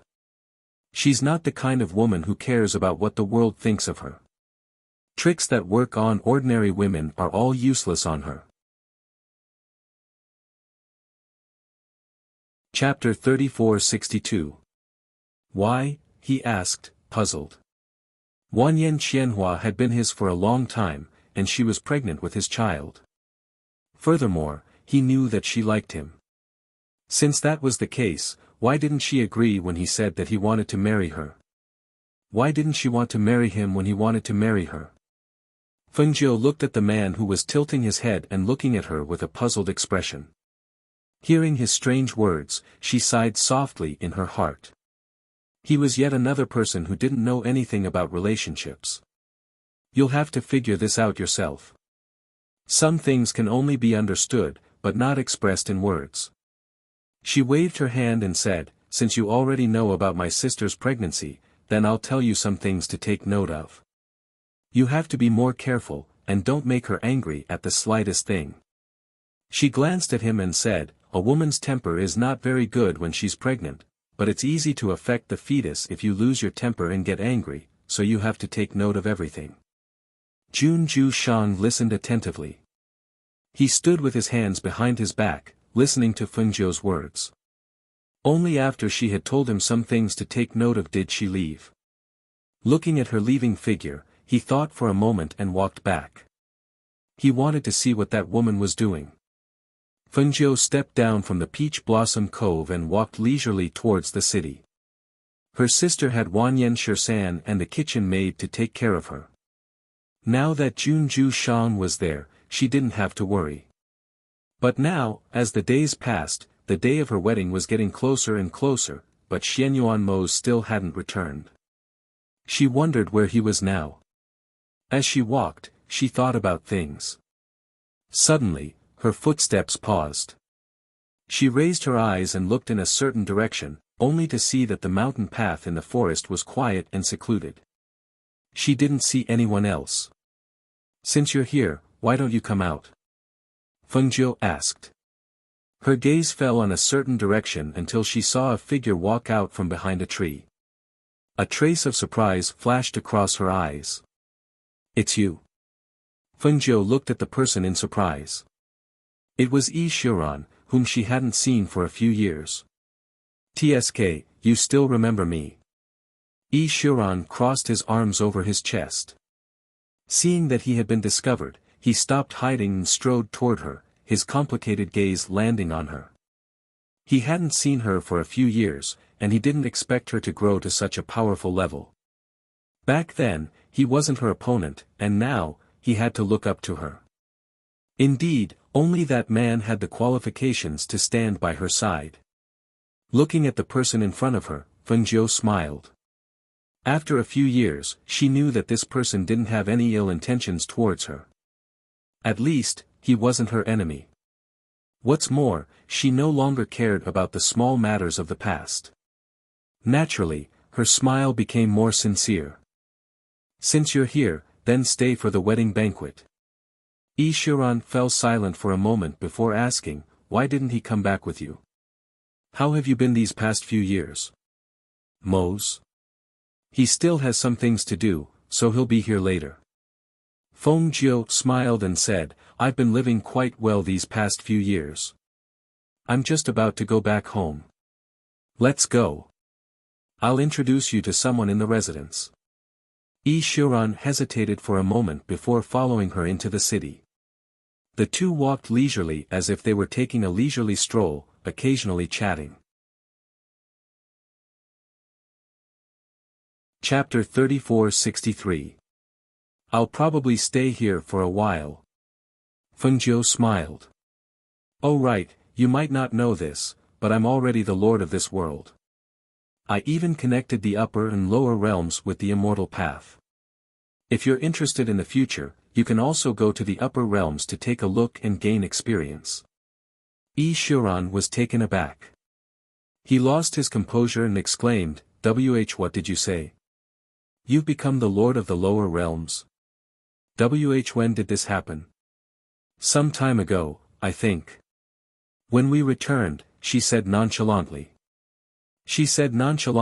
"Now that I'm a divine king, I naturally have the ability to dominate this world. The 4 guardians of Heaven's Corner have already submitted to me." As she walked, she plucked a leaf from the roadside and played with it. "Back then, we still used the immortal ascension stairs to go to the upper realms, but we don't need to anymore. However, the news hasn't spread, so not many people know about it." Yi Shiran listened in a daze, completely at a loss for words. He knew she had become much stronger, but he didn't expect her strength to be so inconceivably strong. What kind of existence was a god king? Thinking of this, he couldn't help but smile bitterly. Swish! Suddenly, a cold arrow shot toward them. Yi Shiran was so stunned that he forgot to react. Fengjiu heard the faint sound and raised a brow. He glanced over and waved his hand. A gust of air rushed out and repelled the cold arrow. Amicham! As the cold arrow shot back, a muffled groan faintly came from the darkness. The smell of blood permeated the mountain path. The next moment, several dozen black figures darted out and surrounded the two. "Where did you get into trouble?" Fengjiu glanced sideways at Yi Shiran, then his clear eyes swept over those people. Yi Shiran returned to his senses and glanced at the black-clothed men. His expression darkened. Truly persistent. The next moment, his figure shot out, and a cold light streaked toward the black-clothed men. "No matter what, you're an old friend of mine. An old friend that I haven't seen for a long time has been ambushed. Moreover, it's in my territory. If I were to just stand there and watch, it wouldn't be right. Fengjiu chuckled and plucked the leaves from the branches in his hand. With a wave of his hand, the leaves shot towards the black-clothed men. The leaves, which contained hidden energy, turned into hidden weapons. Each leaf carried a sharp and austere aura. Wherever the leaves passed, the black-clothed men also fell down with miserable screams. Some of the black-clothed men tried to block it, but they were unable to block the small leaf. The smell of blood filled the mountain path. As more and more corpses appeared on the ground, the black-clothed men were shocked. They looked at the red-clothed Fengjiu in shock. However, before they could recover their wits and flee, they fell to the ground with wide eyes. Yi Shiran turned around and looked at Fengjiu. When he saw her smiling at him, his gaze couldn't help but flicker. He wiped his sword clean and put it away. "Do you need help?" Fengjiu asked. "No need. I can handle it myself." As Yi Shiran spoke, he glanced at the corpses on the ground and decided that he would uproot this faction when he returned. Chapter 34-64. Inside the Feng Manor, Guan Shilin was blaming himself for spilling the beans. He waited in the manor for a long time without seeing Fengjiu return. Just as he was about to return to his own manor, he saw two people walk in. "Xiao Jiu, you're finally back. How was it? Did he really go to Peach Blossom Cove?" Guan Shilin asked. Just as he finished speaking, he saw someone following him. Focusing his eyes, he couldn't help but be startled. "It's you." Yi Shiran nodded slightly, which could be considered a greeting. In truth, he knew most of the people at Fengjiu's side. "Brother, don't worry, it's fine." She smiled and asked, "You've been waiting here the entire time?" I was worried that if the two of them met, something might happen." "I was worried, so I didn't go home yet," Guan Shilin said. Hearing this, Fengjiu said, "Then you go and take a look first. Although our two residences are close, sister-in-law is at home with the child. You can't stay here all day. I originally wanted to go back and take a look, but since you said it's fine, I'll go back first and come back later." Saying this, he nodded at Yi Shiran and left first. "Master." Leng Hua walked over from nearby. After bowing to Fengjiu, his gaze landed on Yi Shiran and he warmly smiled, "Young Master Yi." Yi Shiran looked over and saw that Leng Hua's cultivation level was above his. He couldn't help but exclaim in shock, "How did your strength increase so quickly?" Leng Hua warmly smiled and said, "Because my master is the ghost doctor." It was a simple sentence, but it carried a boundless meaning. Because his master was the ghost doctor, his strength increased so quickly. Because his master was the ghost doctor, the pride in his tone and expression naturally flowed out. Hearing this, a complicated look flashed through Yi Shiran's eyes. That's right. They were Fengjiu's people, so how could they be ordinary? "Leng Hua, go and have the kitchen prepare a few dishes and send them to the garden. I'll treat him to a drink," Fengjiu said, motioning for him to leave. "Yes, sir," Leng Hua replied. He bowed slightly and left. She led Yi Shiran to the garden. Not long after they sat down, Du Fan walked in with a few people. When he saw Fengjiu in the garden pavilion, Du Fan smiled and called out, "Mistress, Sir Gu is here." Fengjiu was stunned. He looked up and saw Gu Xiangyi standing beside Du Fan. When she saw him, she smiled and asked, "Why are you here? Have you taken care of everything in the family?" Gu Xiangyi walked forward and bowed to her before saying, "Everything in the family has been taken care of. My father is in charge of some matters. I knew you were preparing for the wedding, so I thought I'd come over to see if there was anything I could help with." "It's good that you're here," Fengjiu said with a smile. "Sit. This is Yi Shiran. He's also here to attend the wedding." After the two got to know each other, they sat down and chatted. Du Fan retreated. Not long after, a servant girl came up with food and wine.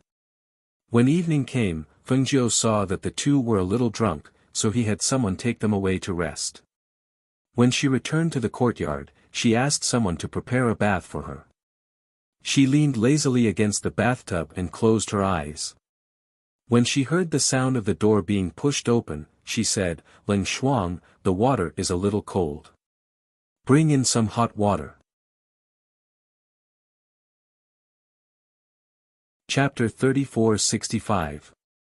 She saw Xianyuan Mose, dressed in a black robe, slowly walk over. As he walked, he untied his belt, which made her a little stunned. Xianyuan Mose took off his robes and stepped into the large bathtub naked. He sat down in front of her and reached out to flick the water. The water droplets splashed onto her face, and his low, magnetic laughter traveled into her ears. "It's not like you haven't seen it before. Why are you so stunned?" His low voice carried a happy smile. It was clear that her expression pleased him. She saw that his palms were filled with spiritual energy. In the next moment, the water that was gradually cooling became warm again. Traces of steam rose from the water and filled the space between the two. Fengjiu recovered and a smile appeared on her face. "Why didn't you tell me you were coming back? I was still thinking today and didn't know when you would come back."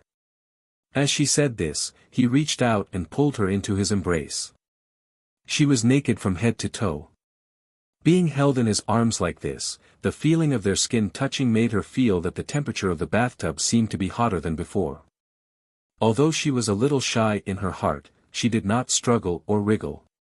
She just quietly leaned in his arms and let him hold her. "I wanted to give you a surprise when I came back, so I didn't tell you." As Xianyuan Mose spoke, his hands under the water gently caressed her waist. "I've already asked my father's side to prepare, and I've also instructed people to decorate the manor. I heard them say that we can't meet before the wedding, so I thought of secretly coming over to see you before leaving. You don't plan on staying here for a few more days?" Fengjiu was slightly surprised. "Aren't you tired from running back and forth?" Hearing this, Xianyuan Mose's lips slightly hooked. "You don't want me to leave?" As he spoke, his hands moved up her waist. "Don't mess around, I'm talking to you about serious matters." Fengjiu glared at him with a red face and pulled his mischievous hands down. Xianyuan Mose gave a low laugh. "I came back to accompany you for a few days this time, then I have to leave. I have to go back and prepare for the wedding. I can't leave everything to the servants." As he spoke, he handed her the towel beside the bathtub. "Help me wipe my back." Fengjiu took it and then moved from his embrace to his back. Xianyuan Mose leaned against the bathtub and said, "You can stay here for a while. I'll come pick you up when the time comes." Fengjiu helped him scrub his back as she said, "I reckon that when we get married, there will be a lot of people who will come to congratulate us. When I entered the residence, I saw Gu Xiangyi and Yi Shiran also come," Xianyuan Mose said with narrowed eyes. "Mn, Gu Xiangyi happened to find out that his family was in trouble when we came back, so I helped him out in passing. After he took care of his family's matters, he came over to see if there was anything he needed help with. As for Yi Shiran, I just saw him today." The two chatted idly until the water gradually cooled. Xianyuan Mose turned around and stood up. He said to Fengjiu, "The water's cold, don't soak anymore." As he spoke, he stepped out of the bathtub and used a large towel to wipe the water off his body. Then, he scooped Fengjiu out of the bathtub and wrapped her in a large towel before walking to the bed. Chapter 34-66. Their warm lips pressed against each other, and the passionate kiss made her a little breathless. However, just as she was about to push him away, he had already laid down beside her. At the same time, he reached out to pull up the blanket to cover her. With a pair of large hands, she rolled into his embrace. "Audiobook, I'm really looking forward to the day of our wedding." Hearing his words, Fengjiu's heart was burning with passion. She reached out to wrap her arms around his waist and said with a smile, "You've waited for so many years. Now that the day of our wedding is right in front of us, you're in such a hurry." I'm in a hurry to make you my woman," he said in a low voice. Because he had rushed all the way back, he was a little sleepy.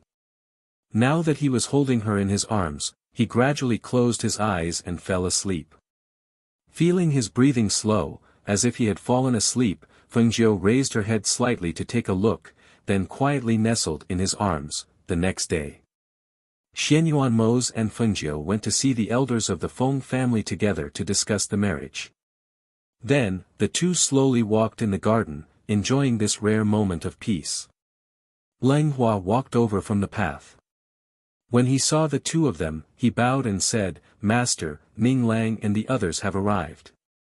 They're currently going to the front yard to see the old master and the others. It seems that they've also received the news." Fengjiu chuckled and walked into the pavilion with Xianyuan Mose while saying to Lang Hua, "Let them come over later. Speaking of which, I haven't seen them for many years." "Yes." Lang Hua responded and then retreated. "How hasn't been running around in front of you recently?"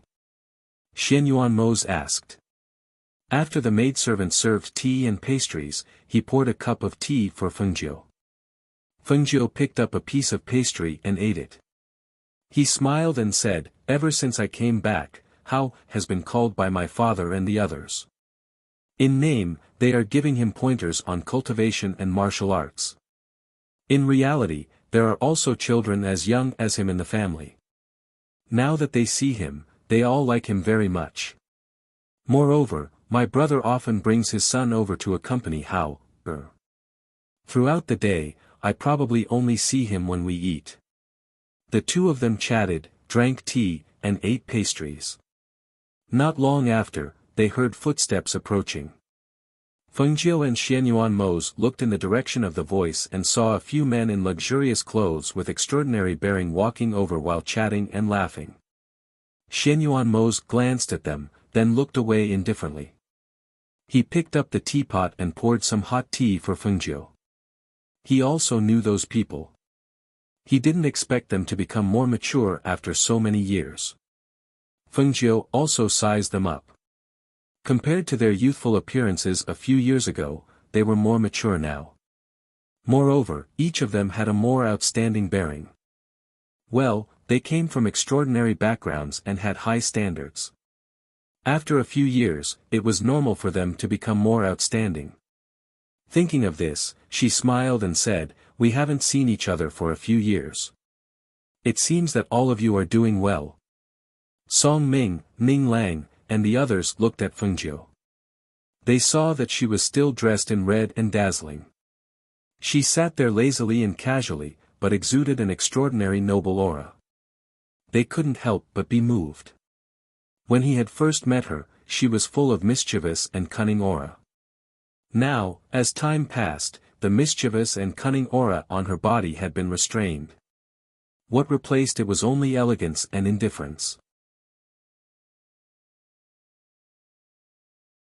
Chapter 3467. However, although her aura had changed, her appearance was still as dazzling and captivating as ever. Looking at this woman who was both a teacher and a friend to them, they adjusted their expressions and stepped forward to cup their hands in greeting. "Greetings, Yama Lord, Ghost Doctor." With Xianyuan Mose and Fengjiu's current stature, they were too insignificant. As they grew up, they naturally couldn't call Fengjiu by her name like they used to. It was a little offensive. Although they still preferred to call her Fengjiu, they felt a little helpless because of the warnings from their elders before they left. Hearing how they addressed her, Fengjiu raised her eyebrows and said with a half-smile, "You guys are becoming distant with me. You used to call me by my name. What's wrong? What are you doing with your hands and feet tied?" Hearing her words, they blushed and couldn't help but look at each other. In the end, Song Ming stepped forward and said with a smile, "It's not that we want to be distant with you, but when we left, the elders in our families told us to control our temper and not be too impudent in front of you. Furthermore, when we came over, we heard from Lang Hua that you're already the ruler of this world. This made us even more afraid to call you by your name." Hearing this, Fengjiu laughed softly. "I didn't think that there would be a day when you guys wouldn't dare." Looking at their expressions, she seemed to be very happy. Alright, it's not like I don't know what kind of people you are. There's no need to put on an act in front of me. Just do what's comfortable. There's no need for so many rules. When they heard this, their faces broke into smiles. We're relieved to hear that. Fengjiu, you're too much. You and the Yama Lord are getting married, and you didn't even send us an invitation. You didn't even inform us. If we hadn't heard the news, we wouldn't have known that you were back. Luo Fei said. There were a lot of things to do this time, so I didn't send out the invitations. Moreover, I also know that once the news spreads, you will also come. It's the same whether I have an invitation or not. She chuckled and said to Leng Hua, set up a small table in this garden and invite Gu Xianyi and the others over for a gathering. Okay. Leng Hua responded, then turned around and left.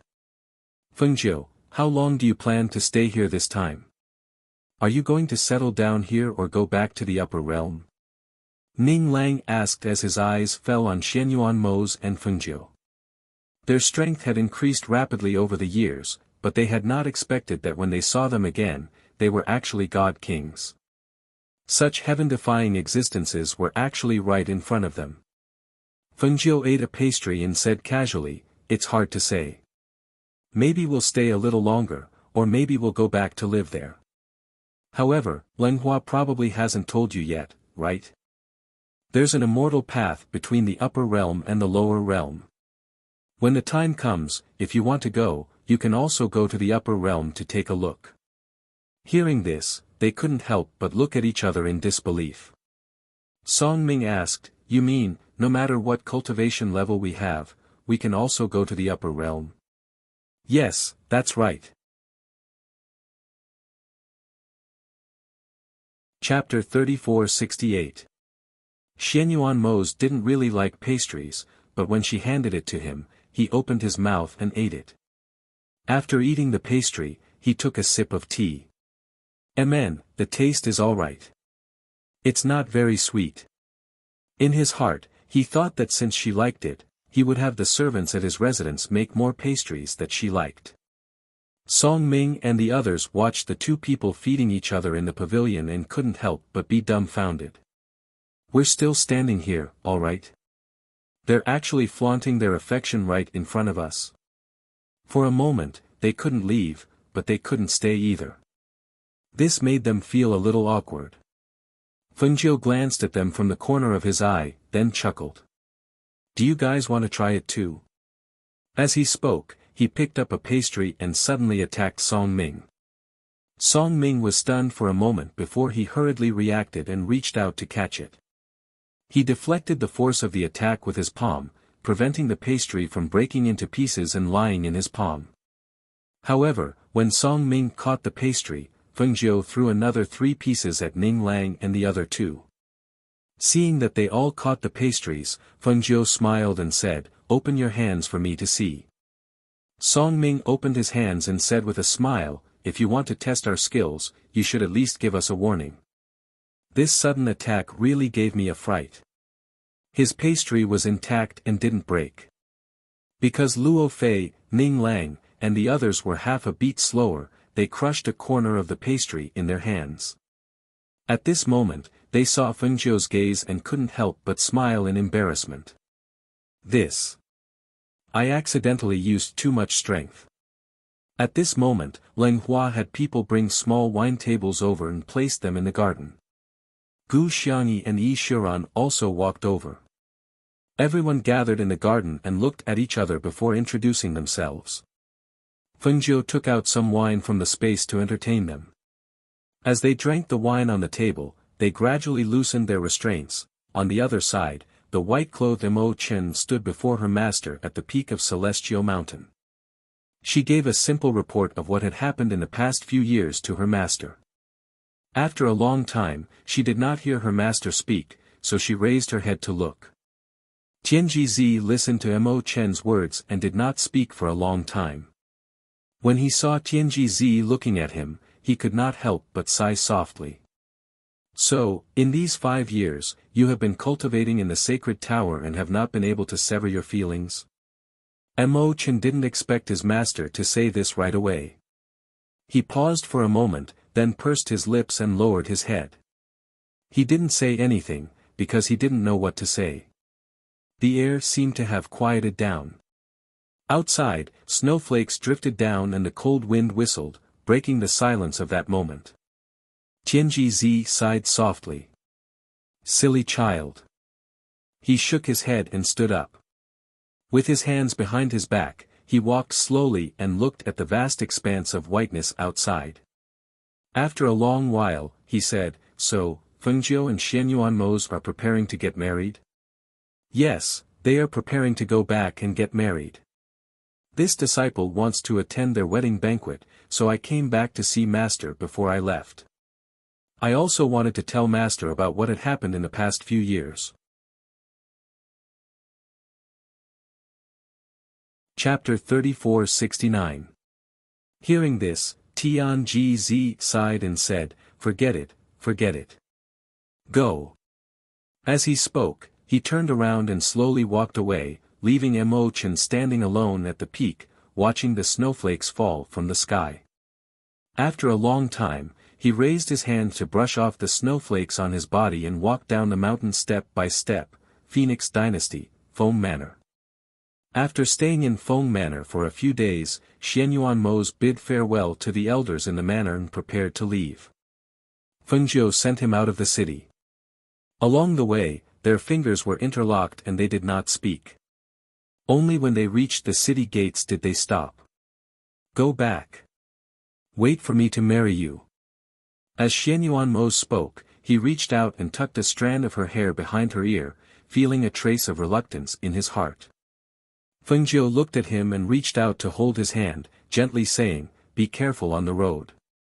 I'll wait for you." N. Xianyuanmos made a sound of agreement and looked at her deeply. Then, he turned to look at Hao and reminded him, "Be good." "Yes, father." Hao responded and looked up at him. "Ghost Doctor, will be leaving first." Hui Lang and Ing Yi bowed to her with smiles on their faces. After waiting for so many years, their master could finally marry the Ghost Doctor. Thinking that perhaps in another year or two, they would have a little master, they felt even more joyful. There was even a faint trace of anticipation. They really wanted to see who the child born from their master and Dr. Ghost would look like. "Go." Fengjiu nodded slightly and smiled. Hui Lang and Ing Yi cupped their hands to Leng Hua and Leng Shuang, who was holding Hao's hand, then quickly followed their master and left. After watching them leave in the flying ship, Fengjiu looked at Hao and smiled, "Since we're all out, Mother will bring you to Peach Blossom Cove. You haven't been there to play yet." Hao's eyes lit up, "Is it where Aunt Xianhua lives?" It's there." Fengjiu reached out and pinched his cheeks. She picked him up and threw Fei Yu to sit down with Hao. Leng Hua and Leng Shuang rode on their swords and followed beside her, heading to Peach Blossom Cove. In the Peach Blossom Cove, Jun Jueshang was looking at Wanyan Qianhua, who was swinging on the swing, with a dark face. He was guarding by her side, his heart jumping up and down as she swung. He was afraid that she would accidentally fly out. Wanyan Qianhua acted as if she didn't see him. She grabbed the rope of the swing with both hands and swung. She had been pregnant for a few months, and the fetus had stabilized. She knew that there wouldn't be any accidents when swinging. After all, in her opinion, swinging was not a big deal. But when she saw Jun Jueshang standing by her side, she was speechless. Every time she swung forward, his gaze would follow closely. Every time she swung, his gaze would follow closely. Being stared at by him like that, even when she swung on the swing, she felt uncomfortable. "Have you seen enough? What do you want to do by following me all day?" Wanyan Qianhua's temper rose again. She stopped and stared at Jun Jueshang angrily. Chapter 34-70. Ha! Wanyan Qianhua sat on the swing and sneered, "How would I dare to trouble the Xiaoyao sex patriarch to accompany me? You're a high and mighty person. You're not in the same world as me. You'd better stay away from me." Jun Ju Shang glanced at her when he heard her strange words and said, "You were the one who provoked me first. You raped me, and you're pregnant with my child. Now you want to kick me away?" Wanyan Qianhua choked. Her beautiful eyes glared at him angrily. "What do you mean by I provoked you first? Who was the one who saved me? If you hadn't saved me, would I have pestered you?" She snorted and said, "Besides, you're the one who took advantage of her. I've never heard of a man being taken advantage of. As for the child, it has nothing to do with you. I've already said it 800 times, the child is mine." Jun Ju Shang looked at her with a strange look in his eyes. He didn't expect such sophistry to come out of her mouth. It was really surprising. Could it be that all women were so unreasonable when they wanted to act shamelessly? He knew he couldn't get through to her, so he didn't bicker with her. He just walked forward and asked, "Do you want to walk back with me? Or do you want me to carry you back?" Looking at him walking over step by step, Wanyan Qianhua thought of some of the tough methods he had used these days. She immediately stood up and said, "It's not like I don't have legs." As she spoke, she brushed her dress and walked back. Jun Ju Shang saw her go back, and he followed her at a moderate pace. The two of them walked, and they could faintly hear Wanyan Qianhua's disdainful voice. Wanyan Shirsan was lying on a peach tree and drinking wine. He glanced at the direction the two of them left, and couldn't help but shake his head and mutter, "They're really two enemies." Since Jun Ju Shang had come, he hadn't been of any use. He had nothing to do all day.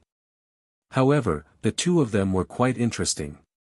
They wouldn't stop fighting if they didn't quarrel for a day. Of course, he could see that Jun Ju Shang had been giving way to his niece, Qianhua. Jun Ju Shang's good temper had surprised him. However, he didn't know when these two people would stop. He tilted his head back and drank a mouthful of wine, then closed his eyes and fell asleep on the tree. He thought that it would be good to find time to take a stroll around Fengjiu's residence. At this moment, Fengjiu, who had already arrived at the Peach Blossom Cove, said to Hao, "Look, this is the Peach Blossom Cove. Is it nice?" As she spoke, she put away Flying Feather, and the two landed steadily. Looking at the peach blossom forest before him, Hao-er's eyes lit up. "Mother, do the peach trees here bear peaches?" "And, they do. The peach blossoms here come in batches. Some are blooming, and some are bearing fruit. There are flowers and fruits all year round." She chuckled and gestured, "Go and play by yourself. Just don't leave the Peach Blossom Cove." And, Hao-er replied, then turned to look at Ling Xuan. "Aunt Xuan, can you come with me?" "Go." Fengjiu gestured for Ling Xuan to accompany him. Thus, the two of them walked towards the Peach Blossom Forest. After seeing them enter the Peach Blossom Forest, Fengjiu brought Leng Hua to find Jun Ju Shang and Wanyan Qianhua. Behind them, Yixiran, Gu Xiangyi, and Du Fan were also heading towards the Peach Blossom Cove.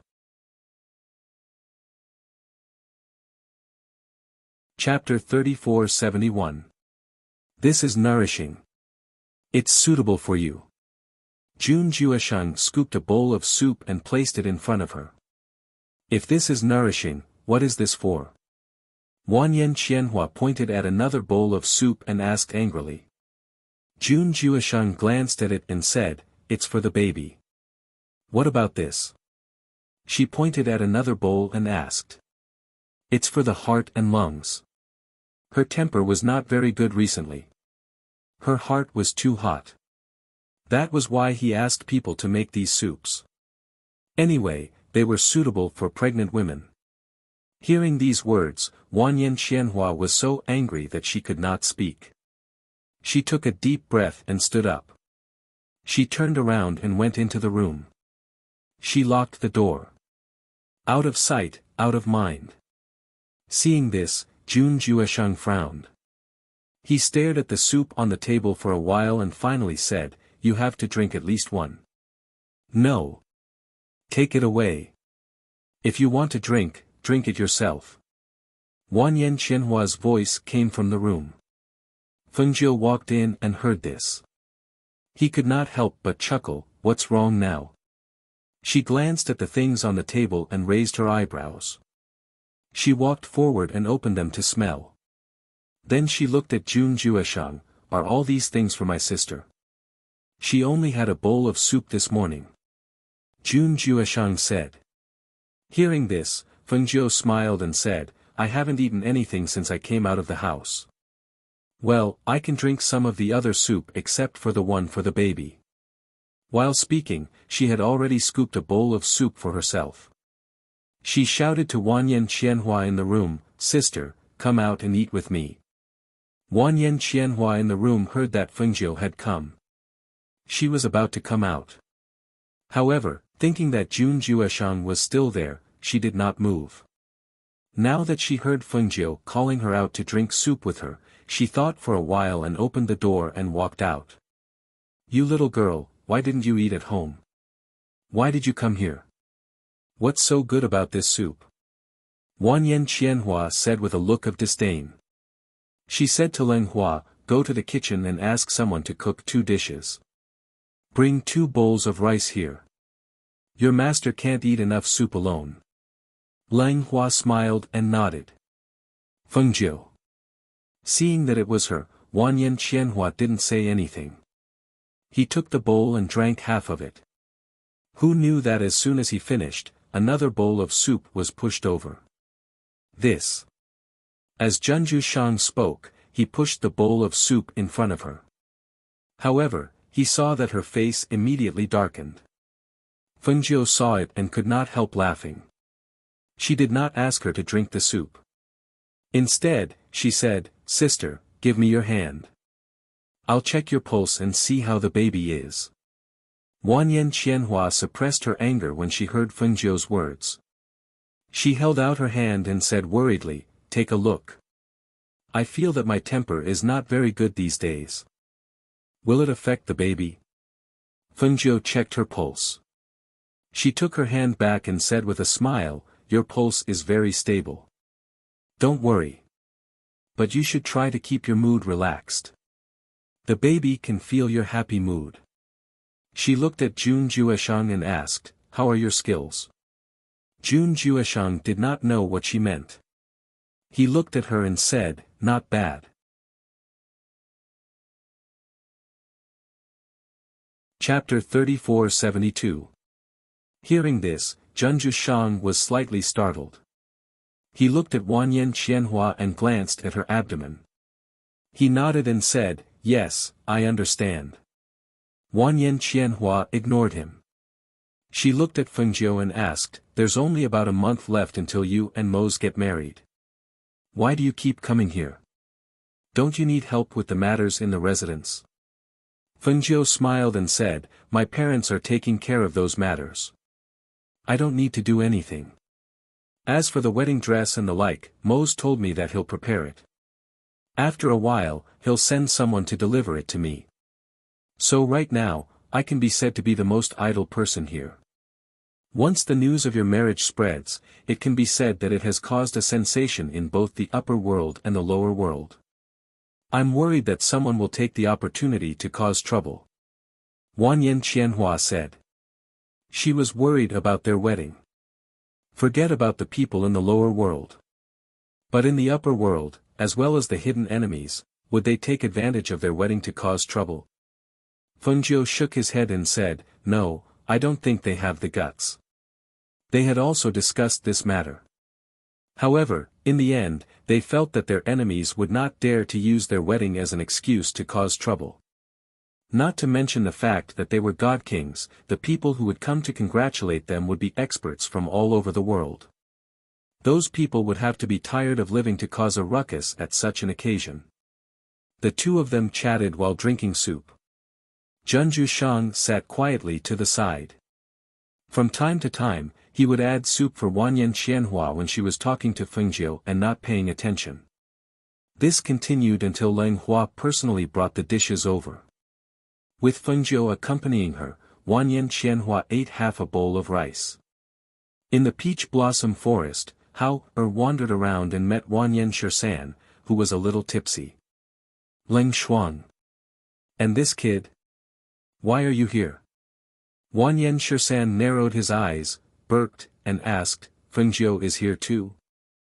Seeing that he was slightly drunk and his body was swaying, Leng Shuang took half a step back and said, Master is in the front courtyard. Oh, Wanyan Shisan replied. He looked at the two of them and asked, You're not going? We're going to pick peaches, Hao said. He looked at him and said, You're drunk. As he spoke, he pulled Leng Shuang back a little because he didn't like the smell of alcohol on him. Wanyan Shisan grinned and laughed. Drunk? How can I get drunk so easily? He reached out to touch Hao-er's head, but Hao-er stepped back and tripped over a rock. He lost his balance and fell back with Leng Shuang. Be careful. Leng Shuang said. He moved and reached out to support him. Unexpectedly, Wanyan Shisan saw him fall back and also reached out to support him. At this time, the two of them came together unexpectedly and almost collided.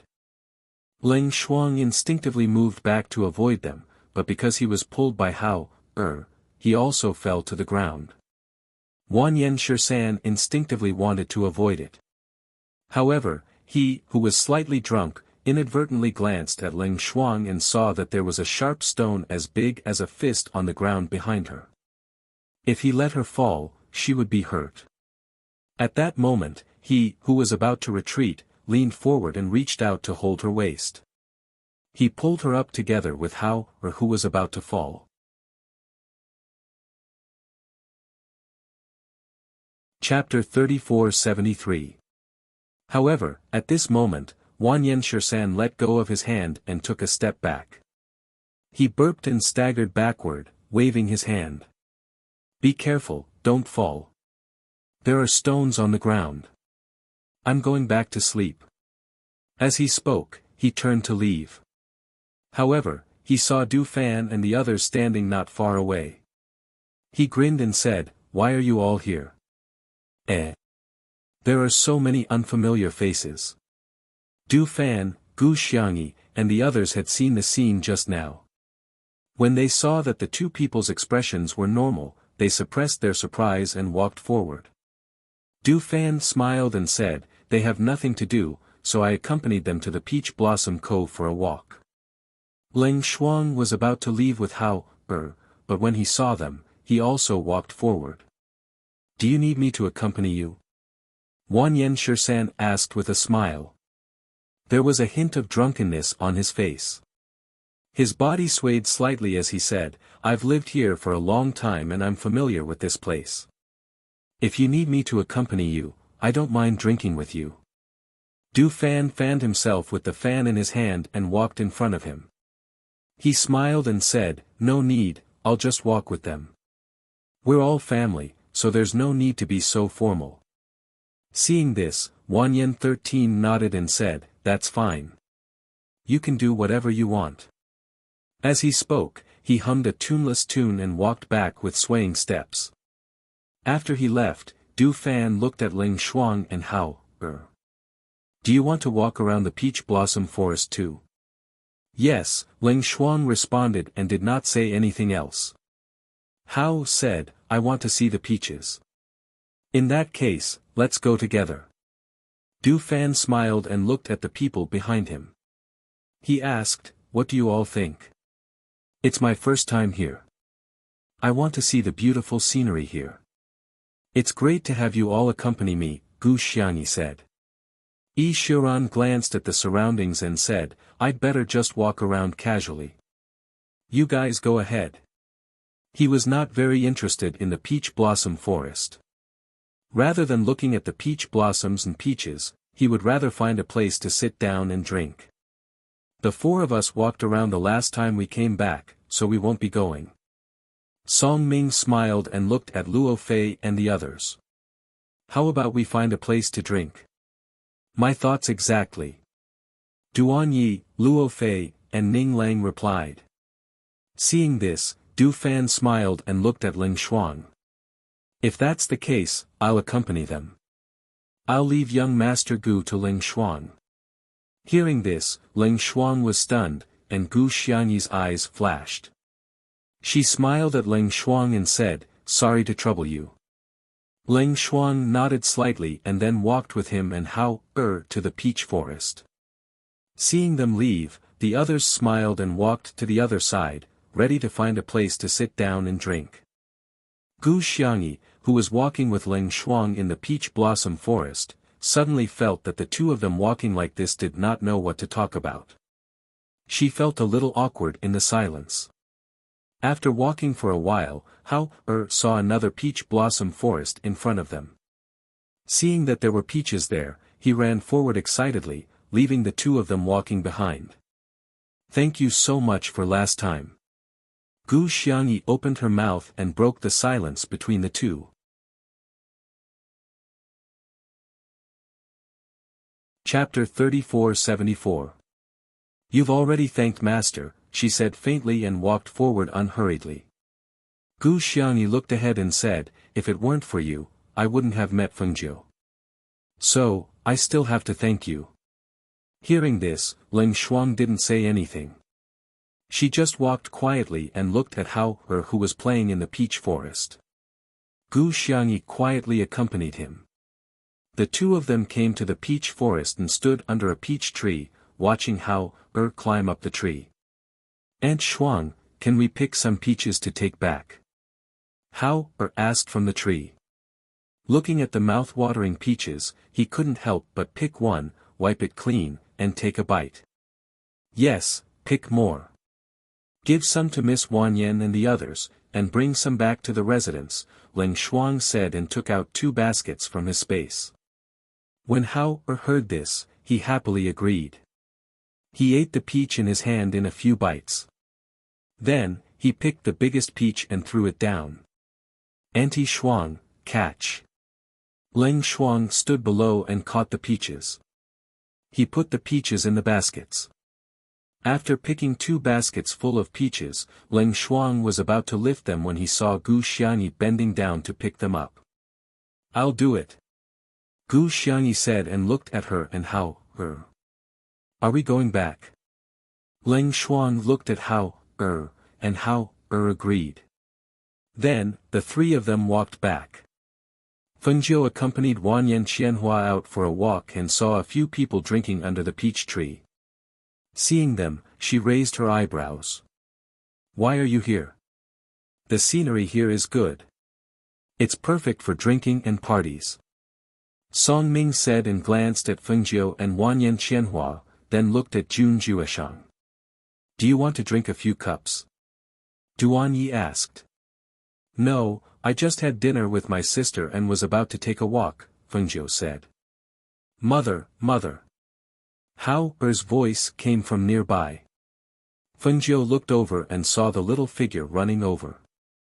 His little face was flushed with excitement. "Mother, we picked peaches. Look." He pointed behind him. Fengjiu looked over and saw Gu Xiangyi and Ling Shuang walking over. Gu Xiangyi was carrying 2 baskets of peaches. Seeing the 2 of them, Fengjiu smiled and rubbed Hao's head. "Hao, go wash the peaches with Ling Shuang and cut some for everyone to eat." "Okay," Hao replied and trotted to Ling Shuang's side. Gu Xiangyi put down the peaches and watched as Ling Shuang and Hao took some to wash. She then said, "You didn't let anyone pick the peaches in the peach forest, did you? Someone will come regularly to pick them and brew them into wine." Fengjiu smiled and said, "Since you're all here, I'll have someone bring some peach wine for you to try." As Fengjiu spoke, he looked at Lang Hua and gestured. Lang Hua understood and turned to leave. Not long after, he came back with a jar of wine and placed it next to everyone. "I'll pour," Du Fan said and poured a cup for everyone. He also poured a cup for himself to try. The taste of peaches was thick in the mouth. The taste of the wine was not very strong, but the texture was very special. It made everyone feel that it was unique. The more they drank, the better it tasted. They stayed there until the sky gradually darkened. Only then did they return to the Feng Manor with Fengjiu. In the following days, because the day of the wedding approached, the Feng Manor became more and more joyous. About half a month passed. One morning, Hui Lang came to the Feng Manor with a smile on his face. Chapter 3475. I'm here on Master's orders to deliver the wedding dress for the ghost doctor. Hui Lang said with a smile, asking, has the ghost doctor woken up? She wouldn't still be sleeping right now, right? Du Fan looked at the sky and said, you've come early. Master is indeed still sleeping. As he spoke, he walked inside with him, saying, go inside and tell Ling Shuang. Let Ling Shuang see if Master is awake. Hearing this, Hui Lang waved his hand and said, no rush, no rush. My master had me deliver something and left it here. I'm not in a hurry to go back. When the ghost doctor wakes up, I'll give it to her. Seeing this, Du Fan said, all right then. You're familiar with the manor, so you can go rest. I still have matters to attend to, so I won't accompany you. All right, all right, all right. Go ahead. Hui Lang said. He didn't ask him to accompany him and walked inside. In the manor's backyard, Feng Sanyuan was eating breakfast with Su Shi. Thinking of his youngest son, he couldn't help but sigh. Feng Yi wasn't able to come back when Feng Girl got married this time. I haven't seen him for many years. I wonder if that boy has grown taller. Speaking of which, he also missed his youngest son. It was just that when he sent him back that year, it was said that he couldn't leave the mountain until the time was right. He hadn't come back in all these years, so they also missed him. Hearing this, a longing expression appeared on Su Shi's face. She said, that's right. I haven't seen Yi for many years. However, this can't be helped. After a few more years, when he leaves the mountain, he can come back to see us. After what happened that year, as long as her son was alive, it didn't matter if she couldn't see him. On the other side, Feng Shao, who had just finished practicing, walked into the courtyard with large strides and called, Wanrong. Shengguan Wanrong came out, looked at Feng Shao and asked, what's wrong? I just met Hui Lang in front. He said that Mose asked him to send a wedding dress to Xiaojiu. Later, you can go to Xiaojiu's courtyard and see if there's anything that needs to be changed, Feng Shao said as he sat down at the table and poured himself a glass of water. Hearing this, Shengguan Wanrong revealed a gentle smile. Okay, I understand. She gave Feng Shao a set of clothes and said, I've already asked someone to prepare water for you. You just came back from practicing martial arts, so you're covered in sweat. Go take a bath. I've put your clothes here. Seeing her busy there, Feng Shao laughed and said, let the servants do it. You don't have to do it. By the way, have you eaten breakfast? Not yet. We'll wait for you to come back so that we can eat together. Shengguan Wanrong said as she walked outside and told the maid to prepare. How many times have I said that you don't have to wait for me? If you're hungry, you can eat first. Feng Shao said as he walked towards the washroom and said, I'll go change and eat with you later. Okay. Shengguan Wanrong softly responded and asked, do you need me to help you wipe your back? No need. I can do it myself. I don't want to get your dress wet. Feng Shao said as he let her go out first. Seeing this, Shengguan Wanrong went to sit in the courtyard and prepared to go to her daughter's courtyard after breakfast to see if there was anything that needed to be prepared. On the other side, Fengjiu walked out of the room after washing up and stretching. He went to the soft couch in the courtyard and lay down. He felt that the recent days had been too leisurely and boring.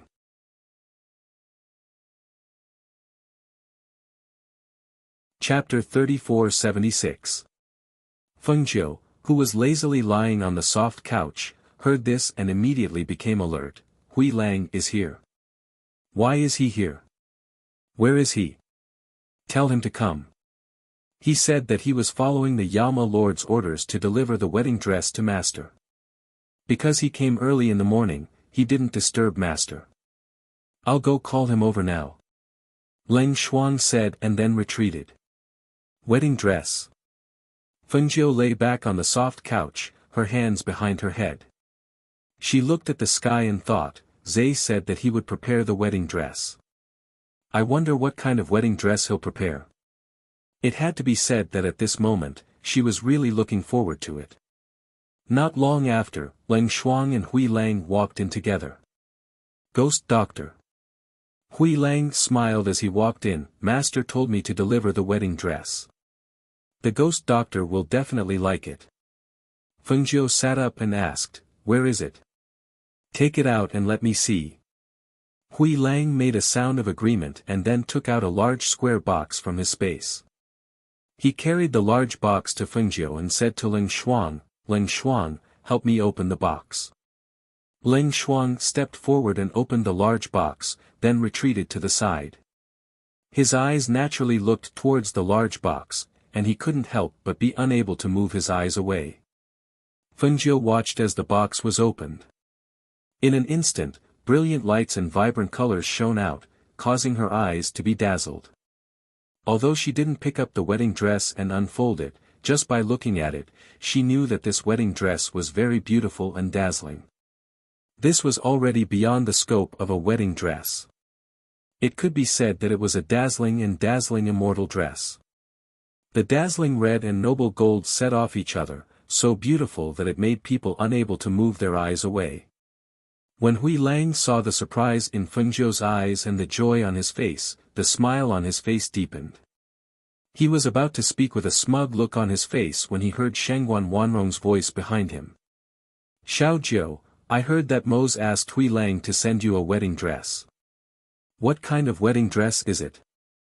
Shangguan Wanrong dismissed the two servant girls behind her and slowly walked in. When Hui Lang and Leng Shuang saw her, they hurriedly bowed and greeted her, Madam. Shangguan Wanrong indicated that the two of them didn't need to be overly courteous and walked forward. Mother. Fengjiu stood up and walked forward to support her hand. He smiled and said, Mother, you've come just in time. Hui Lang just brought me the wedding dress. I'm just opening it and looking at it. I haven't taken it out yet. Shangguan Wanrong looked at the dazzling wedding dress in the box and the smile on her face overflowed. It's extremely beautiful just looking at it. Also, this wedding dress shouldn't be an ordinary item. It must have been hard on him to be able to find such a wedding dress for you in such a short time. Hui Lang listened and hurriedly nodded. Madam has good eyes. This is indeed not an ordinary wedding dress. He grinned and looked at them. This dress is called the Thousand Illusions Colored Glass Robe. Not only is it a wedding dress, it's also an immortal rank defensive dress. Furthermore, it can be changed into several styles at will. The golden thread on it is the scarlet flame golden thread that Master specially found. It's incomparably tough and hard to be broken by swords. Wearing this dress is said to be as light as a cicada's wing and extremely comfortable. You won't feel the weight of the dress at all. The more he spoke, the more excited he became. He said, Ghost Doctor, do you want to try it first? This Thousand Illusions colored glass robe is a wedding dress. After wearing it, you'll feel different. Since Madam is also here, it'll be good to let her see it.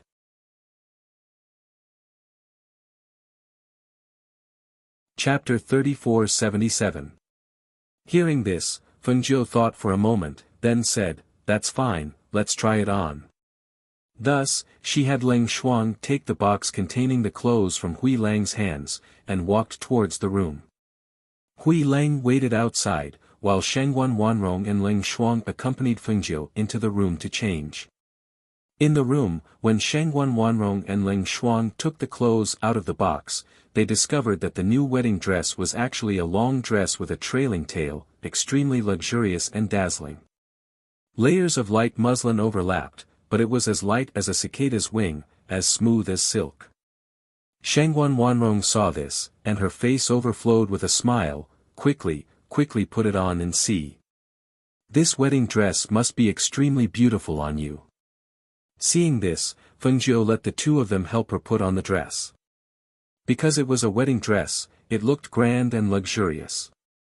The entire wedding dress was mainly red, supplemented by gold. On the red wedding dress, there was a lifelike phoenix embroidered with gold thread. The extremely long skirt, sleeves, and collar also had golden lotus flowers, dazzling and eye-catching. Just putting on this dress took nearly the time it takes to burn a stick of incense. After the new wedding dress was put on, Shangguan Wanrong looked at her daughter in front of her, and her eyes couldn't help but be filled with pride and amazement. My daughter is really beautiful. This wedding dress really suits you. Wearing the luxurious and dazzling wedding dress, her entire body exuded a noble aura. That kind of innate noble aura forced people to be unable to look directly at her, leaving only heartfelt admiration. Fengjiu looked at the figure in the mirror, and couldn't help but purse her lips and smile. Following her thoughts, the luxurious and noble wedding dress on her body changed into a simple red dress. This dress is really not bad, Fengjiu said, taking off the dress and having Ling Shuang fold it up and put it back into her red dress. Shangguan Wanrong said with a smile, I originally thought it was an ordinary wedding dress, so I came to see if it fit, and if it needed to be changed. I didn't expect it to be this kind of dress, and I don't even need to change it. Fengjiu held her mother's hand and walked out. Hui Lang, who was waiting outside, came up to them and asked with a grin, Ghost Doctor, how are the clothes? Is it suitable? Fengjiu pursed his lips and smiled. It's suitable. I like it very much. I'll send a message to Zhe later. That's good. Hui Lang replied with a smile, Master asked me to stay here. I will help out here during this period of time and wait for Master's wedding procession to arrive. As they were talking, they suddenly heard the sound of thunder in the sky. Fengjiu and the others were slightly surprised and looked up at the sky. Strange, why is there thunder in broad daylight? Hui Lang muttered as he looked at the sky. He saw that the sky was blue and white clouds, and it didn't look like it was going to rain. Hearing the sound of thunder, Fengjiu's eyes deepened. The smile on his face disappeared and his expression became thoughtful. Seeing her like this, Shangguan Wanrong couldn't help but worry and asked, What's wrong?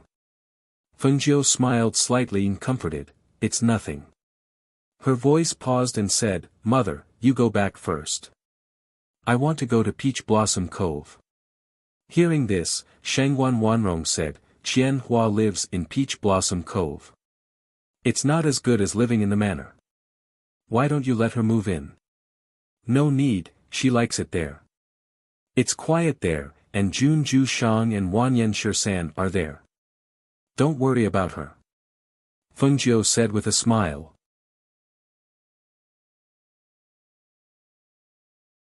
Chapter 3478. She was worried that she would bear everything in her heart. That lightning just now was not ordinary. However, she did not say anything. It seemed that she had to go back and ask Feng Xiao and the old man. I know. Mother, don't worry. Fengjiu smiled and walked her out of the courtyard. He told the servant girl waiting outside, Send madam back. Yes. The servant girl replied and went to Shangguan Wanrong's side. Shangguan Wanrong saw this and left without saying anything else. Ghost Doctor, is there something wrong with that lightning? Hui Lang asked after Shangguan Wanrong left. Fengjiu looked at the sky and thought deeply, it is indeed not ordinary lightning. It is, the lightning of the Divine King realm. Ling Shuang and Hui Lang's expressions became serious when they heard this. Lightning of the Divine King realm. Their people were all here, so who would be the one to advance to the God King level? If it was someone on their side, it would be fine. However, if it was an enemy, it would be troublesome. Thinking of this, Grey Wolf asked, Ghost Doctor, who do you think will become a Divine King? Could it be young Master Mo Chen? It's not me. Suddenly, a gentle voice came from outside. Hearing that familiar voice, everyone in the courtyard looked out and saw Mo Chen, dressed in white, slowly walking in. "If it's not you, then it's very likely to be an enemy," Feng Jiu said and smiled. "I thought you would only come on the day of my wedding." Mo Chen walked forward slowly and looked at her. "I was afraid that I would be delayed on the way, so I came here after going to Heaven Mountain. As soon as I arrived, I heard the sound of thunder in the sky." He paused for a moment before asking, "What are your plans?" "Before you came, I wanted to go to Peach Blossom Cove to discuss with Junju Shang and Wanyan Shirsan. The birth of another immortal king-level expert in this world was definitely not a small matter. It should be known that if it was an enemy, then the enemy's strength would increase by quite a bit. Between the upper and lower realms, apart from Sovereign Tongtian and Sovereign Xuanwu, only she and Mo Zhe had reached the Divine King realm. Before this, they had 3 Divine Kings on their side. On Sovereign Tongtian's side, apart from Sovereign Tongtian, the Demon Lord and the person with the Black Lotus of Destruction were the ones they feared the most. Just who exactly was this newly born God King level expert? They still had to find a way to find out. At the very least, they had to be mentally prepared so that they wouldn't be caught off guard one day. Then let's have someone check it out. Let's see who has advanced. Mo Chen looked at her and said, "Don't worry, I won't let anyone ruin your wedding with Mo's." Hearing this, Feng Jiu looked at him deeply and said, "I don't think they will do anything on the day of the wedding. After all, there will be many experts who won't come to congratulate us. Even if they want to find a chance to attack us, they won't choose that time." She said, "But we still have to find out who has advanced. How about this? I'll make a trip to Peach Blossom Cove. You must be tired from the journey, so you can rest in the residence." "No need, I'll go with you," Mo Chen said.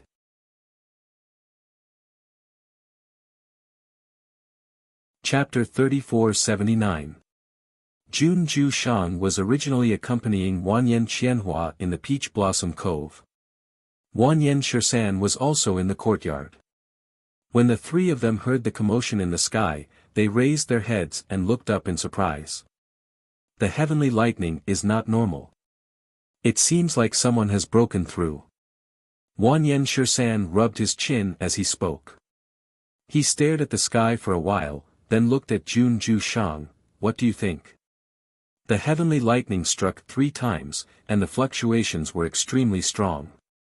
This kind of fluctuation can only be caused by a divine king. Therefore, the person breaking through should have broken through the divine king realm. Junju Shang said slowly as he poured Wanyan Qianhua a cup of hot tea. Hearing this, Wanyan Qianhua frowned slightly. "Another divine king? If it's true, then it's fine if it's from our side. But if it's from Sovereign Tong Tian's side, then I'm afraid it'll be troublesome. Since when was it so easy for a divine king to appear? First it was Xianyuan Mo's, then it was Feng Jiu, and now it's someone who I don't know if they're friend or foe." Wanyan Shirsan said. He looked at the other 2 and said, "If Feng Jiu doesn't come later, then I'll go to Feng Manor to take a look. I'll see what she's planning." However, just as he said that, Wanyan Qianhua looked at the sky and smiled. 13th uncle, I don't think you need to go. Look, they're here." Junju Shang and Wanyan Shirsan followed her gaze and saw 2 figures, one red and one white, flying over on their swords. In the blink of an eye, they descended from the sky and landed in front of them. "It seems like you've also noticed the commotion. I originally wanted to discuss it with you, but I didn't expect you to be so fast." Wanyan Shirsan laughed loudly. His gaze swept past Feng Jiu and landed on Mo Chen. TSK, it seems like it's not you. Then it's really troublesome. He originally thought that the person breaking through to the Divine King realm would be Mo Chen. However, it seemed like that wasn't the case. I'm still far from becoming a Divine King. Mo Chen smiled warmly as his gaze swept past them. That's why I'll have to trouble you. Feng Jiu Shang smiled as he walked forward and sat at the table. Hearing this, Wanyan Shirsan raised his eyebrows and asked with interest, "What do you mean?" "I want you to go back and investigate. I want you to see who has entered the God King realm." Feng Jiu paused for a moment before continuing, "I've been thinking about it, and you're the most suitable candidate. So, I can only trouble you. You want me to's Divine King, U.S. Wanyan Shirsan rubbed his chin and said, "That's true. If someone from the righteous faction has become a Divine King, you'll only need to ask around a little to find out who it is. However, if you want to find out information about your enemies, I'll be the most suitable person." As he spoke, he thought for a while and looked at her, "But, if I go back and forth, what if I don't make it in time for your wedding?" Feng Jiu laughed lightly, "There's still half a month's time. If you hurry up, you might be able to make it back in time for my wedding. If you really can't make it, then I'll invite you alone. I'll use my treasures to treat you. How about that?" "Ha ha ha ha, good. Then it's settled."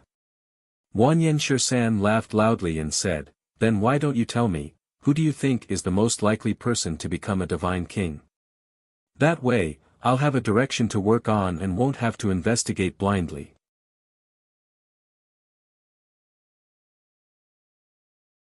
Chapter 3480. The owner of the Black Lotus of Destruction. Wanyan Shirsan was startled. "Who is that?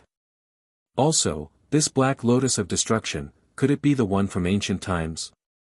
Zhenju Shang, Wanyan Qianhua and Wanyan Shirsan looked at Feng Jiu. They knew that she had many enemies, but the Black Lotus of Destruction was a legendary treasure from ancient times. When did it appear? They had been in the upper world for so long, but they had never heard of it. Mo Chen, on the other hand, lowered her eyes and stood there quietly. No one knew what she was thinking. Feng Jiu briefly told them about the Black Lotus of Destruction. In the end, he said, "This is what I am worried about. If he really becomes a Divine King, then he is a bigger threat than Sovereign Tong Tian." Hearing this, the expressions of the few people became somewhat solemn. Wanyan Shirsan nodded. "I know. Don't worry. I will leave now. I will investigate it as soon as possible. Be careful. The investigation is one thing, but don't meet him directly. If you can't meet him, you must find a way to leave. Otherwise, if you fall into his hands, it will be difficult to survive." Feng Jiu reminded him to be careful. "Don't worry. I know what I am doing," Wanyan Shirsan said. He looked at Zhenju Shang and said, "Please take care of my niece. She is pregnant. She can't leave her side. You have to look after her." Zhenju Shang looked at Wanyan Qianhua and said, "Okay. I can take care of myself. Why do I need him to take care of me?" Wanyan Qianhua said unhappily. He said to Wanyan Shirsan, "13th uncle, be careful. We will wait for you to come back." Seeing this, Wanyan Shirsan grinned. He went back to his room to pack his things. Then he went to the courtyard and said goodbye to them. "Then I will leave. Using the teleportation formation to go back should save a lot of time. I'll take you there faster." As Feng Jiu spoke, he came to an empty space outside the courtyard. As the array formation in his hand surged, a vortex appeared in the void.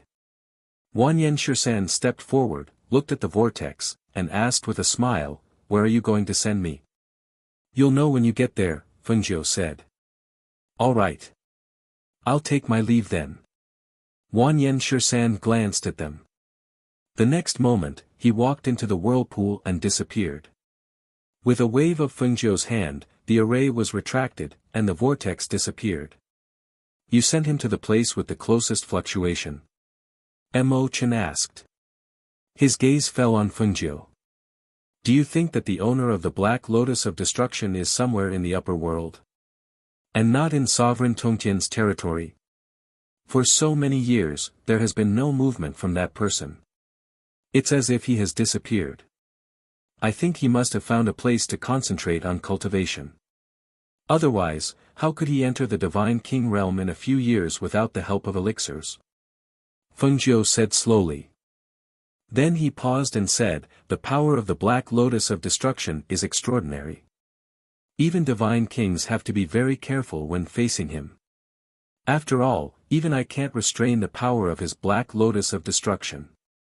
Wanyan Qianhua heard this and asked, is there no way to restrain his Black Lotus of Destruction?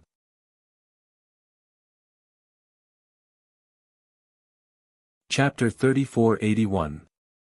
Alright, Wanyan Qianhua sighed softly, I can't help you with this matter. You can only rely on yourself. Let alone the fact that she was pregnant right now, even if she wasn't pregnant, she would not be able to fight against God Kings with her strength.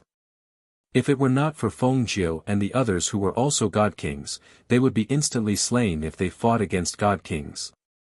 On the other side, Xianyuan Mose had also sensed the birth of a God King. He used his communication jade token to ask Fengjiu and found out that she had already sent Wanyan Shirsan back to find out more about it, so he didn't bother with this matter. Even if another God King was born, that was something they would have to deal with in the future. As for their wedding day, he also felt that Sovereign Tong Tian and the others wouldn't be so stupid as to pick a day when so many experts were gathered to attack them. Instead of having to endure their monstrous anger and slaughter after disrupting their wedding, they would naturally choose another suitable time. When he came outside and saw the red wedding gifts tied to the wedding bouquets placed around the palace, a trace of gentleness flashed across his eyes. He came to one of the boxes and opened it. In an instant, the dazzling light of precious treasures shone out.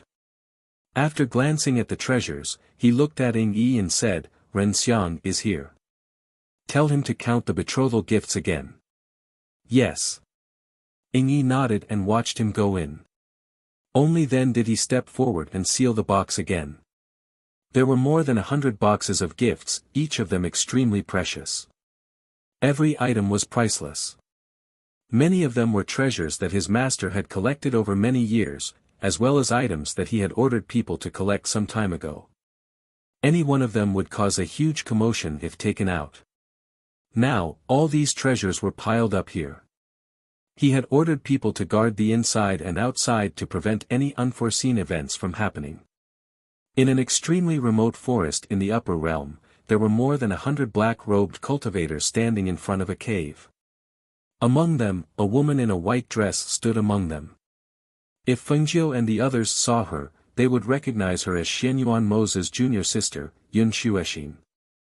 She stood in front of the hundreds of black-robed cultivators. It seemed like her status was higher than the others. Yun Shuexin, who was standing in front of the crowd of cultivators, looked at the cave abode in front of her and couldn't hide her excitement. A Divine King level expert. Master has finally become a God King level expert.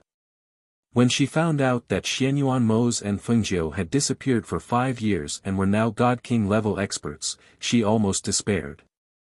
Was she supposed to just watch as Fengjiu and her senior brother were together?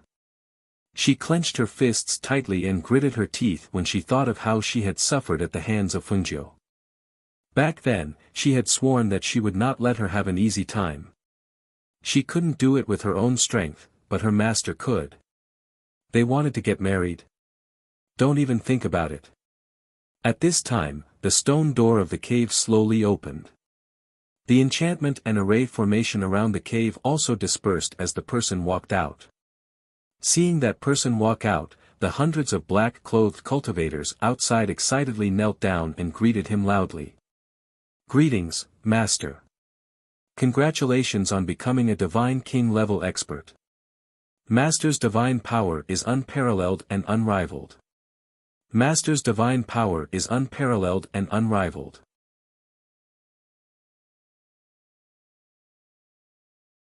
Chapter 3482. The Black Lotus Lord walked out and glanced at the crowd. Then, he raised his hand and gestured. All the cultivators stood up and looked at him quietly. I'm already a godly king. It's only a matter of time before I destroy Fengjiu and unify the world. The Black Lotus Lord's voice was gloomy and powerful. He slowly clenched his fists.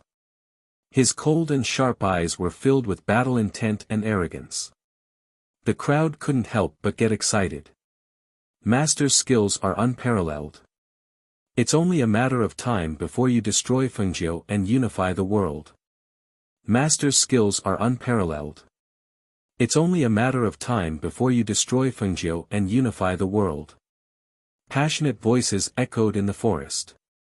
Then, under the signal of the Black Lotus Master, everyone quieted down again. They looked at him expectantly, waiting for his orders. I've been in seclusion for so long. How powerful is Fengjiu now? Have you been keeping an eye on her? The Black Lotus Lord asked in a gloomy voice. At this moment, a cultivator stepped forward and said, Master, Fengjiu and Xianyuan Mose are both godly kings now. From what I know, the upper realm has become Xianyuan Mose's territory. Fengjiu has become the sovereign of the lower realm. Both of them seem to be on good terms with sovereign Xuanwu, but they are enemies with sovereign Tongtian. Master, they returned to the lower realm not long ago to prepare for their wedding. There's only half a month left until their wedding, Yun Shuexin, who was dressed in white, said angrily. When she thought of Fengjiu marrying Xianyuan Mose, she couldn't wait to tear her apart. The Black Lotus Lord narrowed his eyes when he heard their words. He didn't expect Fengjiu to have broken through to the godly king level after he had been in seclusion for a few years. Not only her, but even Xianyuan Mose was also a godly king. Master, should we take advantage of their wedding? Yun Shuexin asked impatiently. Upon hearing this, the Black Lotus Master looked at her coldly. Attack them while they are getting married? No one went to congratulate them on their wedding. Yun Shuexin's eyes flashed slightly. She couldn't help but lower her eyes, not daring to speak. Many people had gone to congratulate them when they got married, but were they just going to watch them get married like that? A black-robed cultivator glanced at Yun Shuexin before he cupped his hands and said to the Black Lotus Master, Master, over the past few years, Xianyuan Mose and Fengjiu have many connections in both the upper world and the lower world. Now that they are getting married, many people from the upper world have already gone to the lower world to congratulate them, not to mention the people from the lower world. On the day of their wedding, there will definitely be many powerful cultivators. I don't think it's a good time to make a move. That's right, Master. Fengjiu is very powerful now.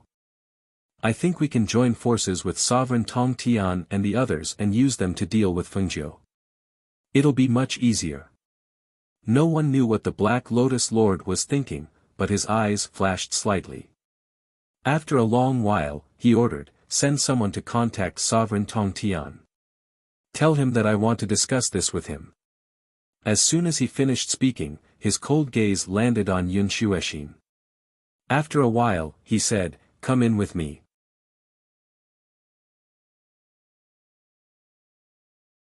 Chapter 3483.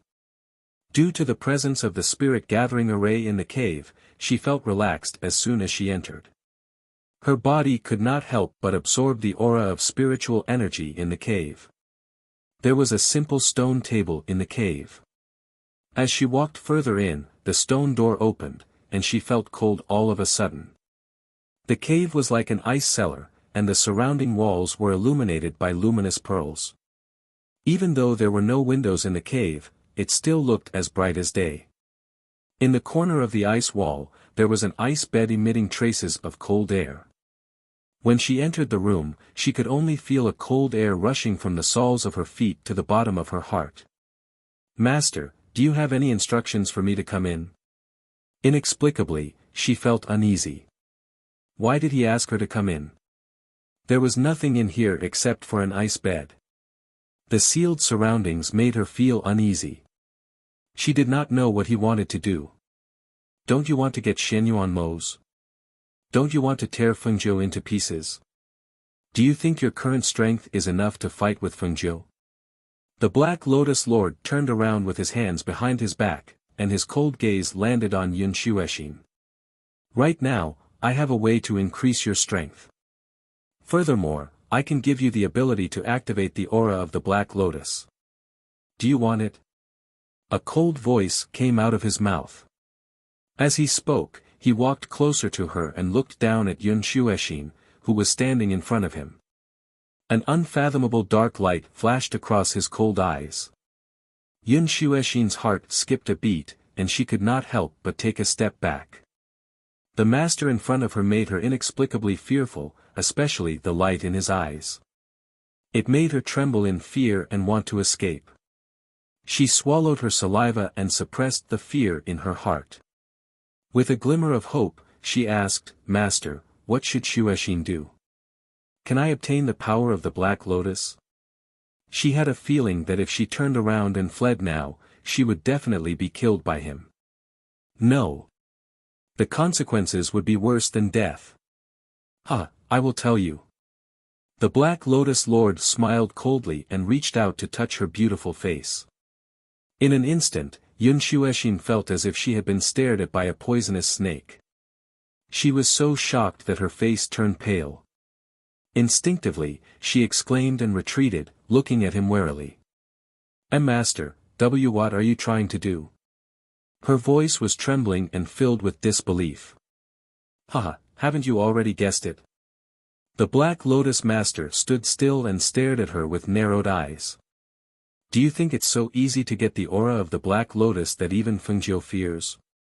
If you want to get it, how can you not pay a price? Hearing this, the last trace of hope in her heart was finally shattered. Her eyes turned red and her hands tightly gripped her clothes. No. Master, I can't. As a woman, especially a proud woman like her, who was born in a noble family, how could she tolerate her chastity being ruined? Especially when the other party was someone who had lived for hundreds of years and made her fear him from the bottom of her heart. You're tuning in to the Han Li's Wuxia Adventures YouTube channel. We're so grateful for your support and don't forget to subscribe to join us on this incredible journey through captivating stories. Your generosity through donations truly makes a world of difference, as it's the primary source of revenue that allows me to expand and enhance this channel for you. Thank you from the bottom of my heart for being a part of this adventure.